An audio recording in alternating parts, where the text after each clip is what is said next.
এসছিস? উদ্দেশ্য কি? বললে 500 টাকার বিরিয়ানির প্যাকেট দিবে। হাসি নয়, এখান থেকে কি পেলেন, কি পাচ্ছেন, কিসের গন্ধ পাচ্ছেন? তার কাছে শিক্ষা না থাকার কারণে তাকে হাতে ঝান্ডা ধরিয়ে রাস্তায় দাঁড় করিয়ে দিল, খালি বিরিয়ানির প্যাকেট আর 500 টাকার লোটটা। সে নিজেও জানেন আমি কার জন্য এসেছি, সে নিজেও জানেন আমার আসার উদ্দেশ্যটা কি, সে নিজেও জানে না যে আমার আসার উদ্দেশ্যটা কি। এই আমি দেখছিলাম, ওখানে দেন, আমি লাস্টে দোয়া করব। তো বিহারের একটা আর কি আমাদের দেশের একজন মন্ত্রী এসছেন, আমি নাম করব না, হেলিকপ্টারে নেমেছে। तो लोग मीडिया जिज्ञेस करছে आपको कैसा लगा मंत्री साहब को देखने? बोले हम थोड़ी ना मंत्री को देखना आया था, हम हेलीकॉप्टर देखने के लिए आए थे। আমি হেলিকপ্টার দেখতে এসেছিলাম, মানে ও মন্ত্রীকে দেখতে আসেনি, হেলিকপ্টার দেখতে এসেছিল। তো এইরকম মানুষের অশিক্ষিত হলে সে নিজেও জানবে না আমি কিসের জন্য এসেছি। আজকে রাগ করেন না, আলেম উলামারা স্টেজে বসে আছে। মুসলমান নরনারীর জন্য দ্বীনি শিক্ষা অর্জন করা কি কথা বলে না, ফরজ। মোবাইল খুলবেন, কাল সকালে দেখতে পাবেন, এখন থেকেই দেখতে পাবেন। আমাদিকে মাদ্রাসায় পড়া মৌলবীদিকে লোকে মূর্খ বলে, তো কথা বলে না, এরা স্কুলে যায়নি। আমি আল্লাহর কসম খেয়ে বলছি, যে কোনো বাপের বেটা নাস্তিককে আমাদের সাথে বসিয়ে দেন, পায়খানা ঘর খুঁজে বেড়াবে। আপনারা একজনের নাম জানেন, যারা ফিল্ম দেখে তারা নাম জানে, জাবেদ আখতার বলে একটা আর্টিস্ট আছে, নাম শুনেছেন? জাবেদ আখতার। সে নিজেকে নাস্তিক বলে। আজকে একজন আমাদের দ্বীনি দায়ী মুফতি আপনার সামাইল নদভী, অল্প বয়স, এরকম যুবক হবে, বয়স খুব সুন্দর দেখতে, এরকম মাথায় পাগড়ি। তার সঙ্গে বাহাস হয়েছে আজকে, বাহাস মানে তর্ক। তো এত সুন্দর উত্তর দিয়েছে তাকে, জাবেদ আখতারকে কুত্তা বানিয়ে ছেড়ে দিয়েছে। গোটা ভারতবর্ষ দেখেছে, জোরে বলুন সুবহানাল্লাহ। এটা কোনো ইউনিভার্সিটির ছাত্র নয়, নাদওয়াতুল উলামার ছাত্র, একটা মাদ্রাসার ছাত্র। তো যারা মনে করেন আমাদের ভাড়ে কিছু নাই, আমি আপনাকে চ্যালেঞ্জ দিলাম, যদি আপনার কোনো বাপের বেটা নাস্তিক থাকে একবার বস করিয়ে দিবেন আমাদের মতো যে কোনো মৌলবীকে, তাকে পায়খানা ঘর খুঁজতে বাধ্য করে দেবো। ও পালাবার রাস্তা পাচ্ছিল না, এর কাছ থেকে বেরিয়ে কতক্ষণ পালাই, লাস্টে না জবাব হয়ে বলছে हम भी मुफ्ती साहब लोगों के साथ बिरयानी खाएंगे। আমলো আপ আয়া লাইন পটরি পে চলে আয়। এরপর সোজা রাস্তা পেয়েছে। বলছে এই রিলিজন যে পৃথিবীটা চলছে এটা অটোমেটিকলি চলছে, এটা নাস্তিকদের কথা। আমরা সব নিজেই জন্ম নিয়েছি, নিজেই মরে যাব, পৃথিবীটা নিজেই চলছে, এটা হচ্ছে নাস্তিকদের যুক্তি। আমি যদি তার কাছে থাকতাম, তাকে খালি একটা প্রশ্ন করতাম, আমি তাকে জিজ্ঞেস করতাম আপ कैसे आए? বলে গাড়ি में बैठ के आए। আমাকে জিজ্ঞেস করতো आप कैसे आए? तो আমি বলতাম मैं कलकत्ता पहुंचा और पहुंचकर देखा कि कोई प्लेन नहीं है मुंबई आने के लिए। तो फिर मैं सोचने लगा कि मुंबई कैसे जाऊं। तो फिर मैंने देखा आसमान से कुछ लोहा वगैरह सब गिर गया और ऑटोमेटिक एक ठो प्लेन बन गया, मैं बैठ के आ गया। আমাকে কি বলবে, অটোমেটিক কোনোদিন একটা প্লেন তৈরি হয়? কথা বলেন না। আমি যদি আপনাদিকে বলি আমার এখানে দাওয়াত তাতলাপাড়া মাদ্রাসায়, আমি খুব চিন্তিত ছিলাম যে এই জায়গায় পৌঁছাবো কি করে, গাড়ি নাই, আমার গাড়ি খারাপ। তো আমি দেখলাম আসমান থেকে কিছু লোহা লাকড় পড়লো, একটা গাড়ি তৈরি হয়ে গেল, স্টার্ট হয়ে গেল, কোনো ড্রাইভার নাই, আমি চেপে আপনাদের এখানে চলে এলাম। লোকে হাসবে না আমাকে পাগল বলবে? হাসবে আর পাগলও বলবে যে মিথ্যা কথা বলছে, পাগল। সামান্য একটা গাড়ি মেকানিক ছাড়া যদি তৈরি না হয়, ড্রাইভার ছাড়া যদি পরিচালিত না হয়, এত বড় কায়নাত, দিবা রাত্রি, চন্দ্র সূর্য গ্রহ তারা নক্ষত্র কেউ যদি পরিচালনা না করে কেমন করে চলতে পারে? জোরে বলুন না সুবহানাল্লাহ। এই উত্তরটা তুমি খালি দিয়ে দাও। আর যদি বলো না অটোমেটিক চলছে, তাহলে তুই অটোমেটিক জন্ম লিছিস, তোর বাপ তোকে জন্ম দেয় না। কথাটা বুঝতে পেরেছেন না পারেন? বাপের সাথে জন্ম দেওয়ার সম্পর্ক কি যদি বলেন, বিজ্ঞানকে জিজ্ঞেস করুন, সায়েন্সকে জিজ্ঞেস করুন, আর কোরআনকে। সূরা দাহার, কোন সূরা বললাম? দাহার। এটা জাবির আক্তারের শোনা দরকার আছে। হালাদালাল ইনসানি হিনুম মিনাদ দাহরি লাম ইয়াকুন শাইয়াম মাযকুরা। হে আমার নবী, বলে দাও, তোমাদিকে দুনিয়াতে পাঠাবার পূর্বে পৃথিবীতে তোমাদের কোনো কালচার ছিল না। আমাকে জন্ম দিয়েছে আমার বাপের নাম মোল্লা শওকত আলী মাজাহিরি। মায়ের গর্ভ থেকে জন্ম নিয়েছি, কিন্তু জন্মটা শুধু আমার মায়ের দ্বারাই হয়নি। স্বামী এবং স্ত্রী একত্রিত করে এক ফোঁটা পানি নিক্ষেপ করেছে স্ত্রী জরায়ুতে। বাকি সমস্ত কাজ হচ্ছে আমার আল্লাহর। জোরে বলুন সুবহানাল্লাহ। বাকি কাজ আমার। তোমরা শুধু স্ত্রী জরায়ুতে পানি নিক্ষেপ করো, বাকি সব কিছু আমার। আর আল্লাহ কোরআনে বললেন, আমার পরিবারে কেউ জানতো না। আমার কটা ভাই জানেন? আমরা 4 ভাই। ক ভাই? 4 ভাই। আমি খালি বক্তা, আমি খালি এই লাইনে আছি। আর একজন আমার সাথে পড়েছে মাদ্রাসায় কাফিয়া পর্যন্ত, মেজো ভাই, কিন্তু সে একটা কোম্পানিতে চাকরি করছে, আল্লাহ তাকে কবুল করেনি। তো আমার পরিবারে কেউ জানতো যে ইয়াসিন বলে একটা ছেলে জন্ম হবে মৌলভী শওকতের, সেও বক্তা হবে? কেউ আগে জানে? আপনাদের মধ্যে এখানে কেউ জানেন যে আমার একটা ছেলে হবে মাস্টার হবে, ডাক্তার হবে, না চোর হবে? কেউ জানেন? আল্লাহ কোরআনে এটাই বললেন, তোমাদিকে পৃথিবীতে পাঠাবার পূর্বে পৃথিবীর বুকে তোমাদের কোনো কালচার ছিল না, কোনো কালচার নয়। আমার বন্ধুগণ, আমার ভাই, সবাই নিয়ত করুন, আজ থেকে আমরা ইলম হাসিল করব, বলুন ইনশাআল্লাহ। প্রত্যেকটা মুসলমান নরনারীর জন্য দ্বীনি শিক্ষা অর্জন করা ফরজ। আজকে দেখুন, স্কুল বেড়েছে না বাড়েনি? বেড়েছে। মাদ্রাসা বেড়েছে না বাড়েনি? কলেজ ইউনিভার্সিটি বেড়েছে না বাড়েনি? শিক্ষা অনেক বেড়েছে। বেড়েছে না বাড়েনি? দামি দামি কনভেন্ট হচ্ছে, কেউ মিশনে দিচ্ছে, কেউ ইংলিশ মিডিয়ামে দিচ্ছে, দামি দামি, যার যেরকম পয়সা সে সেরকম স্কুলে। আল্লাহর কসম খেয়ে বলছি, মাদ্রাসা বেড়েছে, স্কুল বেড়েছে, মিশন বেড়েছে, একাডেমি বেড়েছে, শিক্ষা বেড়েছে। আদর্শ কিন্তু শেষ হয়ে গেছে। আদর্শ আর আছে? নাই। আমার 39 বছরে পা দিলাম। কত বললাম? 39। আমার বয়স যদি 39 হয়, আমার বয়সী যারা আছেন 40-এর কোঠায়, আমরা যখন স্কুলে গেছি, জীবনে জানতাম না শিক্ষক দিবস কোন দিনটা। ঠিক বলেছি না বলিনি? কিন্তু আমার শিক্ষক দিকে জিজ্ঞেস করে আসুন যে ইয়াসিন সাহেব আপনার কেমন স্টুডেন্ট ছিল, বিয়াদব না আদব পালা? আমি শুধু নয়, আগেকার ছাত্ররা মাস্টার দিকে কতটা রেসপেক্ট করত, এটা ভেবে দেখুন। আর এখন শিক্ষক দিবসের দিনে ম্যাডাম, মাস্টার, স্টুডেন্ট, ছাত্রী স্কুলে ডিজে লাগিয়ে ড্যান্স করছে। ঠিক বললাম না? তাইলে শিক্ষা আছে, আদর্শ শেষ করে ফেলেছি আমরা। দুঃখটা ওইটাই। আগেকার যুগে স্কুলে আমাদেরকে মারলে আমরা ভয়ে বাড়িতে বলতাম না মাকে যে আজকে মাস্টার মেরেছে। কেন? মা আর একবার মারত। ঠিক বললাম না ভুল বললাম? বাপকে এসে বলতাম না আমাকে মেরেছে, আর একবার মারত। আর এখন একটা ছোট্ট ছেলে বদমাশি করেছে, মাদ্রাসার একটা শিক্ষক একটু ধুমকি দিয়েছে, 4 দিন কামাই করেছে, একদিন এসে 4 দিন কামাই কেন করলি, যা চিঠি লিখে নিয়ে আয়, তোর কি হয়েছিল? বাপ এসে বলছে, মাদ্রাসা কি তোমার বাপের নাকি? ছেলে যাবে পারবে, আসবে না আসবে, তো তোর ছেলে গরু হবে না, তাকে গরু হবে?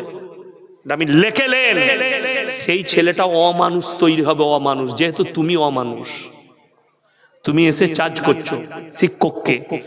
ছেলেকে যদি 1 চর মারে, জানবেন ওই উস্তাদটা দোয়া দিয়েছে আপনার ছেলেকে, আপনার জানাই নেই। আমি গুজরাটে যখন বৈঠক শোনাই, আমার সাথে একটা নয় 350টা ছেলে বৈঠক শোনাচ্ছিল। কটা বললাম? 350।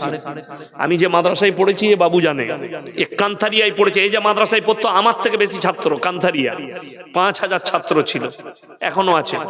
আর আমি যে মাদ্রাসায় পড়তাম সেখানে 2500 ছাত্র, কাফলেতা, বিখ্যাত মাদ্রাসা কিরাতে। তো 350 ছেলে শোনাচ্ছে। বিহারের একটা ছেলে এত ভালো হাফেজ, শোনাতে শোনাতে খালি একটা মিস্টেক গেছে, তাকে বেতে ছড়িতে 100 ছড়ি মেরেছিল দুদিকে। ক ছড়ি বললাম? 100 ছড়ি। সেই ছেলেটা জীবনে প্রতিবাদ করেনি, জানেন?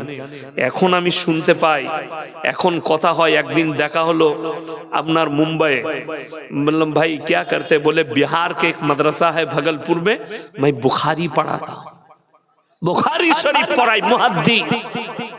সেই ছাত্র কেন জীবনে প্রতিবাদ করেনি? শিক্ষক মেরেছে আমাকে ভুলের জন্য, জানেন? ওই ছাত্রর যে জায়গাগুলো কি, এটা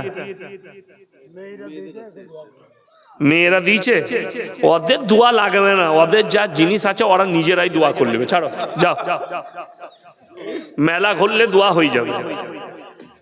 যাই হোক, লাস্টে করে দেবো, নাহলে ওরা রেগে পালিয়ে যাবে, তাই না? লাস্টে করবো, ডোজও দিয়ে যাবো। চলুন, আমি যেটা বলছিলাম যে আপনার সন্তানকে যদি মানুষ করতে চান, জ্ঞানী করতে চান, সন্তান যদি মাস্টার হোক, শিক্ষক হোক, গুরুজনের নামে অভিযোগ করে, সেটা শুনবেন না, সেটা শুনবেন না। আমার মেয়ে এসে একদিন বলল, আব্বা প্রজেক্ট জমা দেওয়া হয়নি, মাস্টারকে ভয় লাগছে, মাস্টার অনেক ছেলে জমা লাইনি, দেরি হয়েছে বলে। আমি গেলাম, মাস্টার খেতে খেতে উঠে এলো, আমাকে বলছে হুজুর কি হয়েছে স্যার, কি হয়েছে? আমি বললাম মেয়েটার প্রজেক্ট জমা হয়নি। ও ভয় দিয়েছে, আমাকে দেখালো যে আপনার মেয়ে 6 মাস থেকে প্রজেক্টটা জমা দেয়নি। আমি মাস্টারের সামনে বললাম যে দ্বিতীয়বার তোমার এই ভুলটা আমি যেন শুনতে না পাই। আমি নিজের মেয়েকে বললাম, আমি বললাম স্যার ও ভুল করেছে, অন্যায় হয়েছে ওর। বলছে না স্যার এরকম বলবেন না হুজুর। আমি বললাম না, আমি মেয়েকে ডাঁটলাম মাস্টারের সামনে। কেন? সে আমাকে সম্মান করে কিছু বলবে না, আমার মেয়ে সাহস পাবে আরো বড় অন্যায় করা। সে আগামীতে করবে, জানে আমার বাপ এলে এরা ছেড়ে দিবে। ওই জন্য আমি ডাঁটলাম, যে এরপর জীবনে তোমাকে স্কুলে পড়তে দেবো না, আমি ছাড়িয়ে দেবো। এরকম বিয়াদবি করলে আমাকে যেন স্কুলে যেতে না হয়। সেই মেয়ে আর জীবনে ভুল করবে না। আর আপনি যদি মেয়ের হয়ে কি হয়েছে কি জমা লিবে না কেন, সেই মাস্টার আপনার ভয়ে জমা লিবে, আপনার মেয়ার মানুষ হবে না, অমানুষ তৈরি হবে। এটা লিখে নেন, অমানুষ। আমার হেডমাস্টার এখন যিনি আছেন প্রবীর বাবু নাম, স্কুলে যতগুলো মাস্টার আছেন আমাকে কেউ পড়ায়নি, একমাত্র প্রবীর বাবু পড়িয়েছেন, এখন উনি হেড হয়েছেন। সেদিনে গেলাম, এগিয়ে এলো, ভালো আছেন বাবু? আমি বললাম ভালো আছি স্যার, আপনি ভালো আছেন? বলে আমি তো তোমার আর তোমার বাবার প্রোগ্রাম আমি দেখি।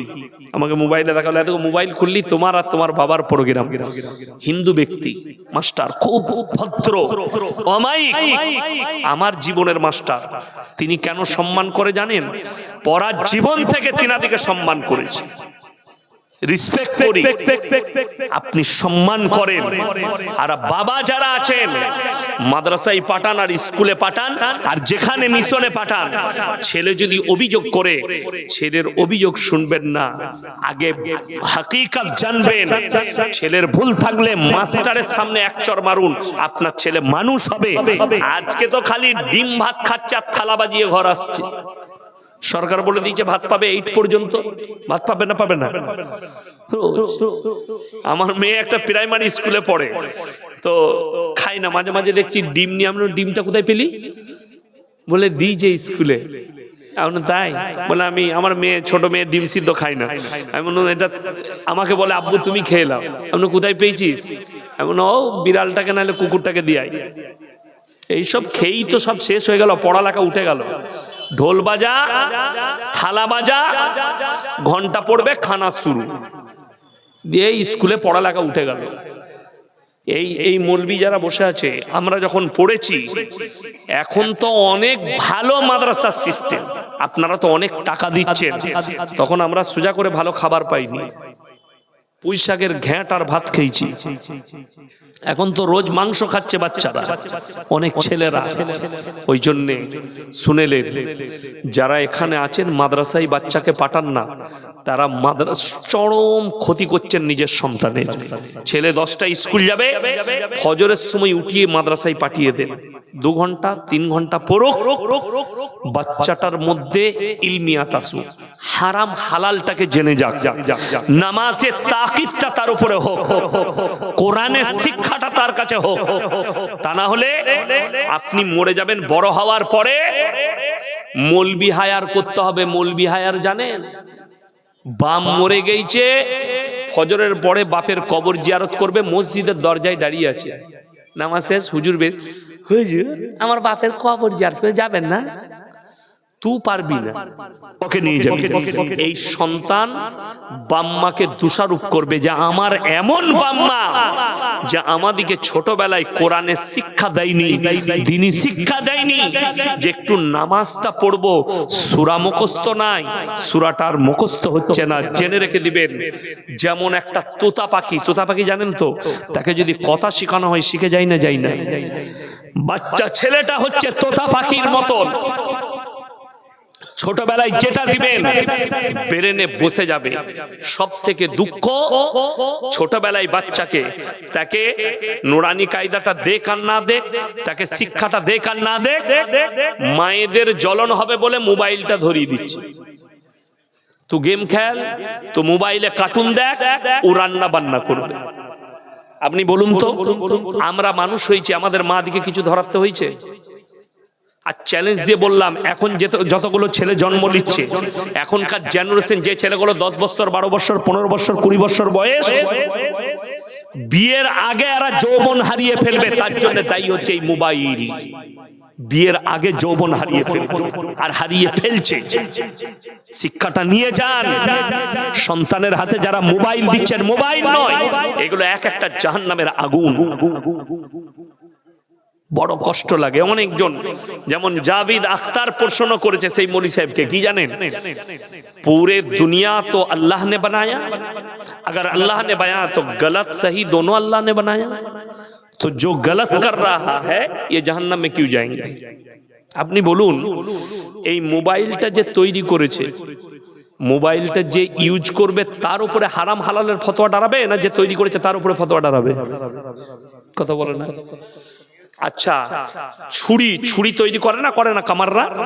তো ছুরিটা তৈরির পরে, ছুরিটা আপনি বাড়িতে গরু জবাই করার জন্য নিবেন, মুরগি জবাইয়ের জন্য নিবেন, কোনো ডাল কাটার জন্য, আপনি নিয়ে যদি মানুষ কাটেন, তাও কামারের দোষ কি হলো? কথাটা বুঝতে পেরেছেন না পারেনি? কামারের দোষ হবে? তৈরি করেছে সে, ইউজ করনে ওয়ালার হচ্ছে দোষ। আল্লাহ আপনাকে সৃষ্টি করেছে। আচ্ছা, কেউ, আপনারা ভাত খান না গু খান? ভাত খান তো? গু কেউ খায় না, গুকে খায় পাগলে। মাথাটা চলে গেলে কোন লোক যদি গু খায় তাকে পাগল বলবে। তাইলে এই বুদ্ধিটা যখন আছে যে আমি প্লেটে ভালো খাবারটা খাবো, আপনাদের এখানে বেলডাঙ্গাতে সবজি বাজার আছে, আখের মিল আছে, আছে না নয়? সবজি এখানেও আছে, মোড়েতে পাবেন। তো কোন এরকম ভালো লোক আছে, গিয়ে বলবে পচা টমাটোর গুলো ভরবি তো, 2 টাকা বেশি দেবো কিলোতে? কেউ নিবে?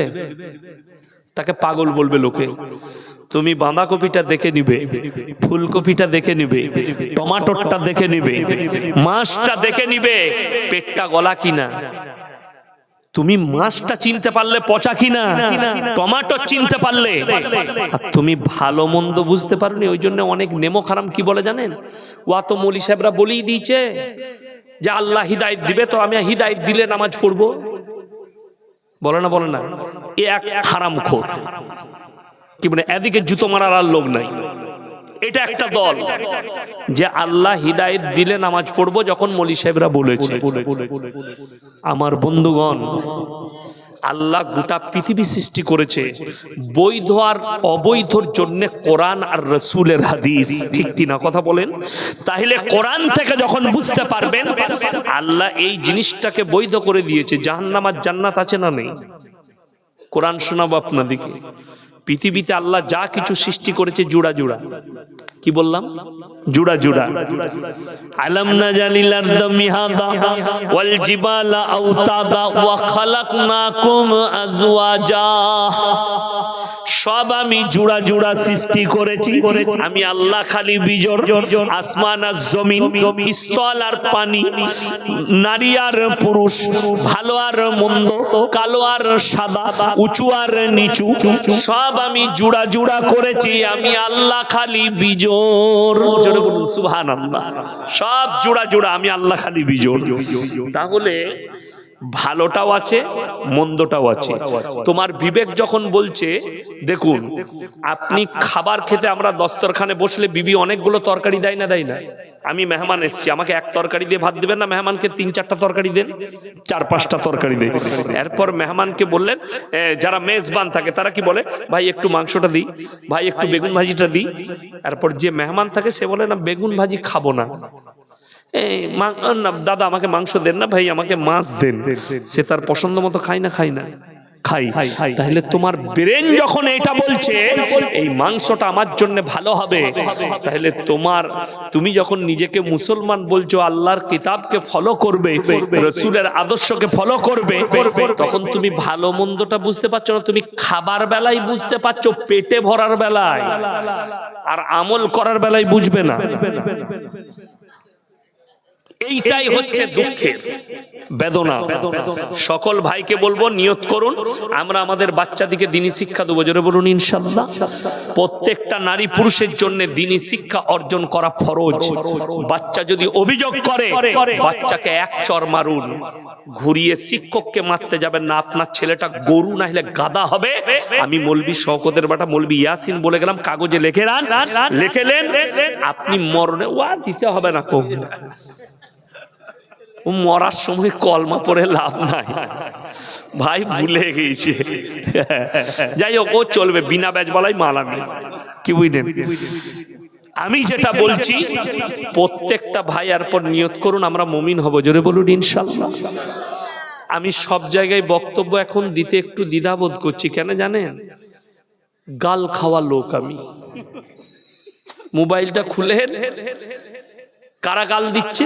সুদখোর, গাঁজাখোর, মাতাল, অমানুষ, লটারিওয়ালা বলে এর বিরুদ্ধে বলছে, কি বুঝলেন? যেমন আপনারা সকলে জানেন। আচ্ছা, সুদটা হারাম, এটা মৌলবীদের কথা না আল্লাহর কথা? আল্লাহর কথা। ওয়াহাল্লাল্লাহুল বাইয়া ওয়া হাররামার রিবা, ব্যবসাকে হালাল করেছি, সুদকে হারাম করেছি। এরপর যদি মুসলমান সুদ খায় তাকে কি বলবো? আল্লাহর ওলি বলবো তো নাকি? না না না না না, হারামখোর। আমার বর্ধমান টাউনে একজন ফোন করে বলছে যে আপনি গালি দেন কেন?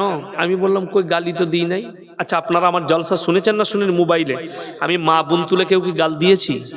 ইমানদারির সঙ্গে বলুন, দিই নাই। সে বলছে, আমি বললাম কি গাল দিয়েছি প্রমাণ দাও। বলছে ওই যে হারামখোর বলেন। আমি বললাম যে সুদ খায় তাকে কি বলবো ভাই? তুমি শিখিয়ে দাও। কি বলবো তুমি বলো? বলে হারামখোরটা বললে খারাপ লাগে। মানে তুই সব থেকে বড় হারামখোর, তুই ওই রকমই মাল। তুই হয় সুদখোর হবি, নাহলে লটারি, নাহলে মদ বিক্রি করিস, তা না হলে তোর গায়ে তো লাগবে না। কথাটা বলেন। আচ্ছা, আমি যদি বলি চুরি করা হারাম, কার গায়ে লাগবে? চোরের গায়ে। যে চোর লয় তার গায়ে লাগবে? লাগবে না। যেমন এখন আমি একটা বক্তব্য শুরু করব আপনাদের কাছে, রাগ করবেন না। আল্লাহর কসম করে বলছি, হকের জিত আছে, না হকের জিত নেই। আজকে মুসলমান জাতি শেষ হয়েছে, নিজেদের নিজেরাই ক্ষতি করেছে। আল্লামা ইকবাল লিখেছেন, ইস ঘর কো আগ লাগি ঘর কি চিরাগ সে। মুসলমান তোমরা নিজেদের ঘরে নিজেরা আগুন ধরিয়েছো, অপরকে গালি দিয়ে লাভ হবে না। কাকে গালি দেবেন আপনি? কোরআন শুনেলেন, এত সুন্দর ভাষা কোরআন বলেছে। পৃথিবীর কোন মানুষ, কি বললাম, মানুষ বললাম না মুসলমান বললাম? মানুষ, এটা কোরআনের ভাষা। আল্লাহ কোরআনে কোন ধর্ম মেনশন করেননি। কোন মানুষ যদি কোন মানুষকে অন্যায়ভাবে হত্যা করে, সে যেন গোটা মানব জাতিকে হত্যা করলো। কোন মানুষ যদি কোন মানুষের উপকার করে, সে যেন গোটা মানব জাতির উপকার করলো। আপনাকে একটা বাস্তব চিত্র বলি, রাসূলের হাদিস আছে, মুমিন তোমরা ততক্ষণ হতে পারবে না যতক্ষণ পর্যন্ত তোমার কাছ থেকে তোমার প্রতিবেশী সুরক্ষিত নয়। সুরক্ষা মানে কি? শুধু হাতের নয়, হাতের, জুবানের, ব্যবহারের, আখলাকের, চরিত্রের, চারিদিক দিয়ে সে যেন কষ্ট তোমার কাছে না পায়। আজকে আপনাকে আমি বহরমপুর কোর্টে, মানে মুর্শিদাবাদের 1000টা কেস দেখাবো, ড্রেন নিয়ে, জায়গা নিয়ে। হয়ে আছে না নাই?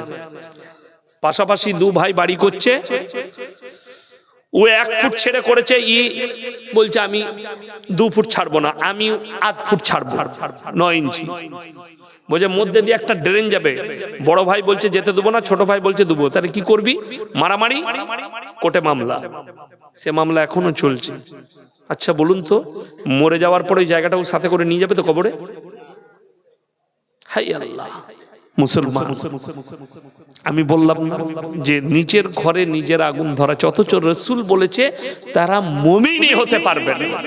তুমি দেখো না তোমার বাড়ির পাশে কোন ব্যক্তি বাস করছে, সে হিন্দু হোক, দলিত হোক, আদিবাসী হোক, খ্রিস্টান হোক, ক্ষুধার্ত হলে খাবার দাও, বস্ত্রহীন হলে বস্ত্র দাও, বিপদে পড়লে পাশে দাঁড়াও। এইটাই হচ্ছে রাসূল সাল্লাল্লাহু আলাইহি সাল্লামের আদর্শ। আজকে দুঃখ, গ্রামের বড় লোকরা দামি দামি ব্ল্যাঙ্কেট গায়ে দিচ্ছে, তার পাশের ঘরের গরিবের একটা চাদর নেই, সে একটা চাদর কিনে দিতে পারে না। কিন্তু কি বলছে জানেন? আমি বেলডাঙ্গায় মাদ্রাসায় গিয়ে 50,000 দিয়ে এলাম, তুই ঝাঁটা জুতো খাবি কবরে, লিখে লাও। এই মাদ্রাসার আদায় হচ্ছে। আপনি ইয়াসিন সাহেবকে ভালোবাসেন, আমার হাতে 10,000 টাকা দিলেন, অথচ আপনি খোঁজ রাখেন না আপনার পাশের গরিব আব্দুর রহমান খেতে পাই না। আমি বলে যাচ্ছি আল্লাহর কসম, দান কবুল হবে না। এটা কোরআন। ওয়া আতিদাল কুরবা, কাছের গরিবকে আগে দেখো। নবীজি সাল্লাল্লাহু আলাইহি সাল্লামের হাদিস, তোমরা তোমাদের বাড়ির দেওয়ালটা এত উঁচু করো না তোমার পাশের গরিবের গরিবিটা না দেখতে পাও। আজকে আপনি ভেবে দেখুন, গরিবিটা তো দূরের কথা, এই যে হক রাসূলের হাদিস শুনে নেন, কিয়ামত তোমরা বুঝতে পারবে কখন? যখন তোমরা দেখতে পাবে অশিক্ষিত সাধারণ মূর্খরা নেতৃত্ব দিচ্ছে, শিক্ষিতরা চুপচাপ বসে দেখছে। আজকে পশ্চিম বাংলায় বেশিরভাগ, আপনাদের জলসা বলে বলি নাই, পশ্চিম বাংলায় 100টা জলসার মধ্যে 90টা জলসা কমিটি বেনামাজি, নামাজি পড়ে না। ঠিক বললাম না ভুল বললাম? যদি কোনো বাপের বেটা টক্কর নেয়, সে আমার সঙ্গে যে কোনো জলসায় অ্যাটেন্ড করবে, সব কমিটি ব্যাচওয়ালাগুলোকে দাঁড় করাবো, গ্রামের লোক দেখে বলে দিবে এটা 5 ওয়াক্তের। আর আমারটা যদি মিথ্যা হয় আমি উইথড্র করে নেবো, ক্ষমা চেয়ে নেবো। আর আমি বাস্তব বলছি, এটা নেতৃত্ব দিচ্ছে কে? অশিক্ষিত সাধারণ। আজকে গ্রাম থেকে পাপ না মুছার কারণ আলেমরা দায়ী নয়, হাদিস কোরআন দায়ী নয়, ইসলাম দায়ী নয়, কিছু কিছু নেমক হারাম আমাদিকে দায়ী করছে। জলসা করে কি হবে? বয়ান করে কি হবে? জলসা দিয়ে কি হবে? গ্রামের লোকের পরিবর্তন হচ্ছে না। তুমি কি মেহনত করলে? তারপর যদি বলেন পরিবর্তনের লাইন, আমি ইয়াসিন বলে যাচ্ছি। গ্রাম থেকে রেজুলেশন করুন, পাস করান, মসজিদে দাঁড়িয়ে সেক্রেটারি শোনাবে কি?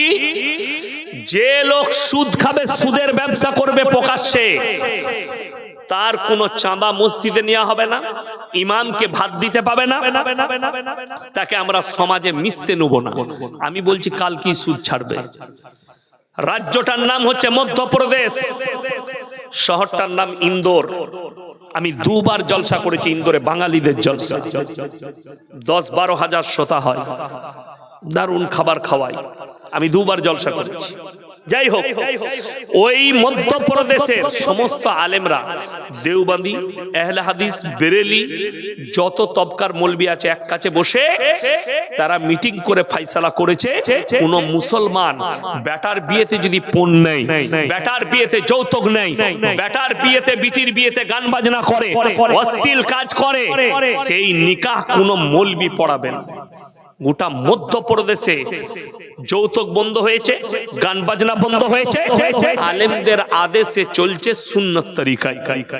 অবাক হবেন, আমি আজ থেকে 5-6 বছর আগে ধানবাদ জেলা, বিহারে, থানাটার নাম চন্দনকিয়ারি, জলসা করতে গিয়েছিলাম। গ্রামটার নাম নোডিহা। 1000-এর বেশি আলেম হাফেজ আছে। আমি আসরের সময় ঢুকে গেছি, অনেক রাস্তা, তাড়াতাড়ি বেরিয়েছিলাম সকাল 10টায়, আসরের সময় ঢুকেছি। সেখানে আমার একটা বন্ধু আছেন খাস, মুফতি মনজার আলম কাসমি, ভালো মুফতি। তো আমি ওই আসর থেকে রাত 2টো পর্যন্ত ছিলাম সেই গ্রামে।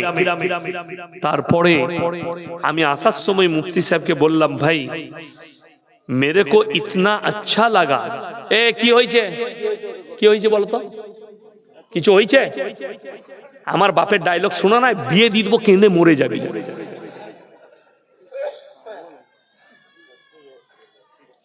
গল্প করলে চায়ের দোকানে যাও, মেলা চলছে দেখো,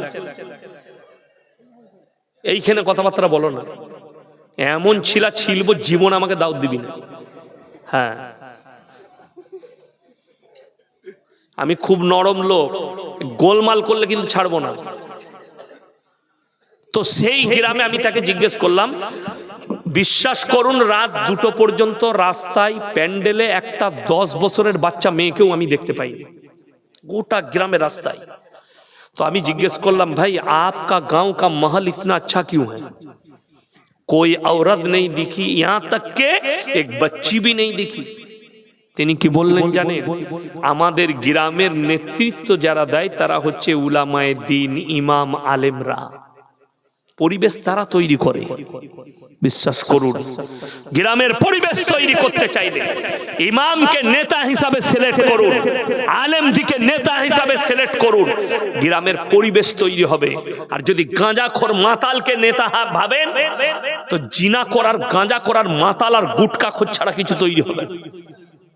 আমি বললি খারাপ মৌলবি, আমাকে দাওয়াত দিবেন, আলহামদুলিল্লাহ। দাওয়াতের ভুকা ইয়াসিন নয়, আমি বাস্তব সত্য যেটা সেটা বলছি। আপনি বলুন তো, মসজিদে ইমাম রাখলে ইন্টারভিউ লিয়া হয় না, হয় না? কথা বলে না? এলাকার আলেম দিকে ডাকে না, যে দেখুন তো একটা ইমাম এসছে, এটা চলবে কিনা, বা তাকে জিজ্ঞেস করে কোথায় পড়াশোনা করেছেন, ডিগ্রি কি আছে, বাড়ি কোথায়, 5 বার যাচাই করে।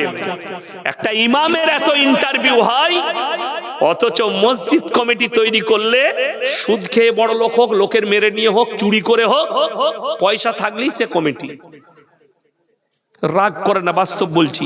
কোনদিন এই শর্তটা জিজ্ঞেস করেছেন যে মাদ্রাসায় এতগুলো শিক্ষক আছে, হুজুর কোন কোন লোক কি কি চরিত্র থাকলে সে মসজিদ কমিটিতে থাকতে পারবে, একটু লিখে দেন তো? কেউ এসছে কোনদিন? জালিলিয়া, সুরুলিয়া, এত বড় বড় মুক্তিরা আছে, 2টো মাদ্রাসা, সারগাছি 3টে মাদ্রাসা, এরা যদি প্রমাণ দিতে পারে অমুক গ্রাম থেকে এসে আমাদের কাছে লিখে নিয়ে গেছে কি কি শর্ত থাকলে মসজিদ কমিটিতে থাকবে, আমি ইয়াসিন বাই ক্যামেরা ভুল স্বীকার করব, একটাও গ্রামের লোক আসেনি। কিন্তু আমি আপনাকে দেখিয়ে দেবো, ইমামটার ইন্টারভিউ লিবার জন্য মৌলবি ডেকেছি। ইমামের ইন্টারভিউ হবে, আর মসজিদের সেক্রেটারি করবে, মসজিদের ক্যাশিয়ার করবে, মসজিদের প্রেসিডেন্ট হবে, তার ইন্টারভিউ হবে না? অনেকজন তো বলবো ভাইয়ের সম্পত্তি মেরে নিয়ে হজ করে এসে মসজিদের সেক্রেটারি, হ্যাঁ, মতোয়াল্লি সেজেছে। আমি দেখি দেবো, আমার বর্ধমানে আছে।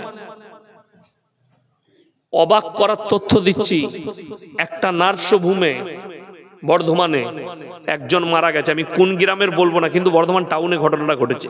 নার্সিংহোম বড়, মারা গেছে। আজকেও আমার সাথে এসছে আশা নার্সিংহোমের মালিক নাসির ভাই, আমার খুব কাছের মানুষ অন্তরে, আমার সাথে এসছে আজকে জলসা, সাথে নিয়ে এসছে। কই পানি দেন তো। তো রাত 2টোর সময় বাপ মরে যাচ্ছে, কেবিনে আছে, মারা গেছে। একটা আয়া আছে নার্স, তার সাথে বাইরে বেটা দাঁড়িয়ে ছিল, বড় বেটা, তাকে এসে বললে তোমার বাপ মারা গেছে। তাকে বললে কেউ কি বলবি না, চুপ করে থাক। হ্যাঁ, আলহামদুলিল্লাহ, কেউ কি বলবি না, তোকে 10,000 টাকা দিচ্ছি। তার হাতে 10,000 টাকা দিয়েছে, ওই মরা বাপের টিপ নিয়েছে, মরা বাপের কাগজে, অথচ সে মাল মসজিদ কমিটিতে আছে, আমি নাম করব না। যদি সে আমার জলসাটা শুনে তুমি হারাম কর বুঝে নিবে, তোমাকেই বললাম, পারিস তো আমার যা পারি করলি, নাম তো আমি লিই নাই। কথাটা ঠিক কি না? নাম তুমি যদি করে থাকো তোমার গায়ে লাগবে না, লাগবে কেন? তারপরে যখন জানাজা হয়ে গেছে, 1 মাস কেটে গেছে, ভাইরা বলছে বাপ তো মরেই গেল, 3টে ভাই, তা এই সম্পত্তিগুলো ভাগ করলে, কে কোন জমিটা নিবি সব ভাগ করলি, আই ভালো, বাপ মারা গেছে। ই তখন বলছে ভাগ করবি কি মানে, বাপ তো লেখে গেছে আমাকে, সারা কাগজ দেখাচ্ছে, তার মাথা খারাপ, বাপের টিপ, বাপের সই। বাস সন্দেহ হলো একটা ভাইয়ের, শিক্ষিত, সে নার্সিংহোমে গিয়ে বললে পরিষ্কার, যে তারিখে আমার বাপ মরে হলো সিসি ক্যামেরা খুলো। রাতের বেলা যেমনি খুলেছে, মেয়েটাকে 10,000 দিয়েছে, ধরা পড়েছে, টিপ লিখছে, ধরা পড়েছে। মাল যাবে কোথায়? তাকে নিয়ে এসে দেখিয়েছে ক্যামেরাটা, দেখো তুমি কি কাণ্ড করেছো। বিচার ডাকলো, গ্রামের লোকও মনে মনে ভাবলো আচ্ছা মসজিদ কমিটি পেয়েছি আমরা, চোর বাপের সম্পত্তি মেরে নিচ্ছে।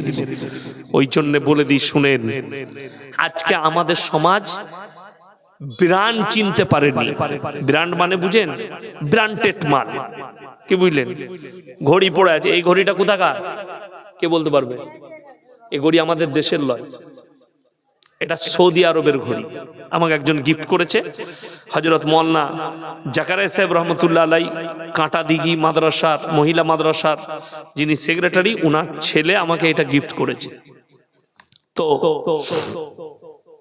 এই ঘড়িটা হচ্ছে ব্র্যান্ডেড ঘড়ি। এখন এই ব্র্যান্ডটা আপনাদেরকে আমি বুঝিয়ে দিই। আমি 3 বছর আগে জলসায় গিয়েছিলাম হায়দ্রাবাদ। হায়দ্রাবাদে 11টায় জলসা শেষ করেছি, দিয়ে আমাকে নিয়ে গেল ওই আপনার চারমিনার আছে, যেখানে সব ঘুরতে যায়, প্রচুর ভিড়। গেলাম, এই পায়েস ফায়েস, তারপরে আপনার আতার পায়েস, ফালুদা এসব খাওয়ালো। একটা ছেলে দেখছি ঠেলা গাড়িতে ঘড়ি বিক্রি করছে, এই চকচকে পারা। আমি বললাম কিতনা রুপে? একটা কালো ঘড়ি আমার পছন্দ হলো। ভাই কিতনা কিমাত है? বলে হযরত 200 रुपये। আমরা 150 में मिलेगा? बोले ले लीजिए। আমি নিলাম, হাতে পরে নিয়ে টাকা মিটিয়ে দিলাম। রাত্রে ফজরের সময় উঠে সেই ঘড়ি পড়ি, মক্কা মসজিদের পাশে নামাজ পড়লাম, একটা গোল মসজিদে। পেস্তা হাউসে চা খেলাম 2 কাপ, চলে গেলাম এয়ারপোর্টে। নামলাম আমি এসে দুর্গাপুর কাজী নজরুল ইসলাম এয়ারপোর্টে। আমার ড্রাইভার আমাকে গাড়িতে তুললো, আপনাদের মুর্শিদাবাদ ধুলিয়ানে জলসায় এলাম। জলসায় ঢুকলাম, হাতে ঘড়িটাই আছে। আমি বললাম তোমরা কি ব্র্যান্ড চিনো? বলে হুজুর চিনি। আমি বললাম আমার হাতের ঘড়িটা কত দাম হতে পারে বলো।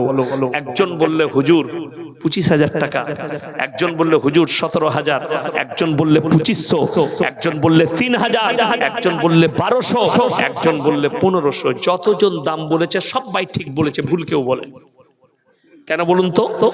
যে 25,000 বলছে সে জানে ইয়াসিন সাহেবের মতো বক্তার হাতে ঘড়ি আছে, মানে মালটা কমা হবে না। কথাটা বুঝতে পেরেছেন? এই ভেবে সবাই দাম বলেছে।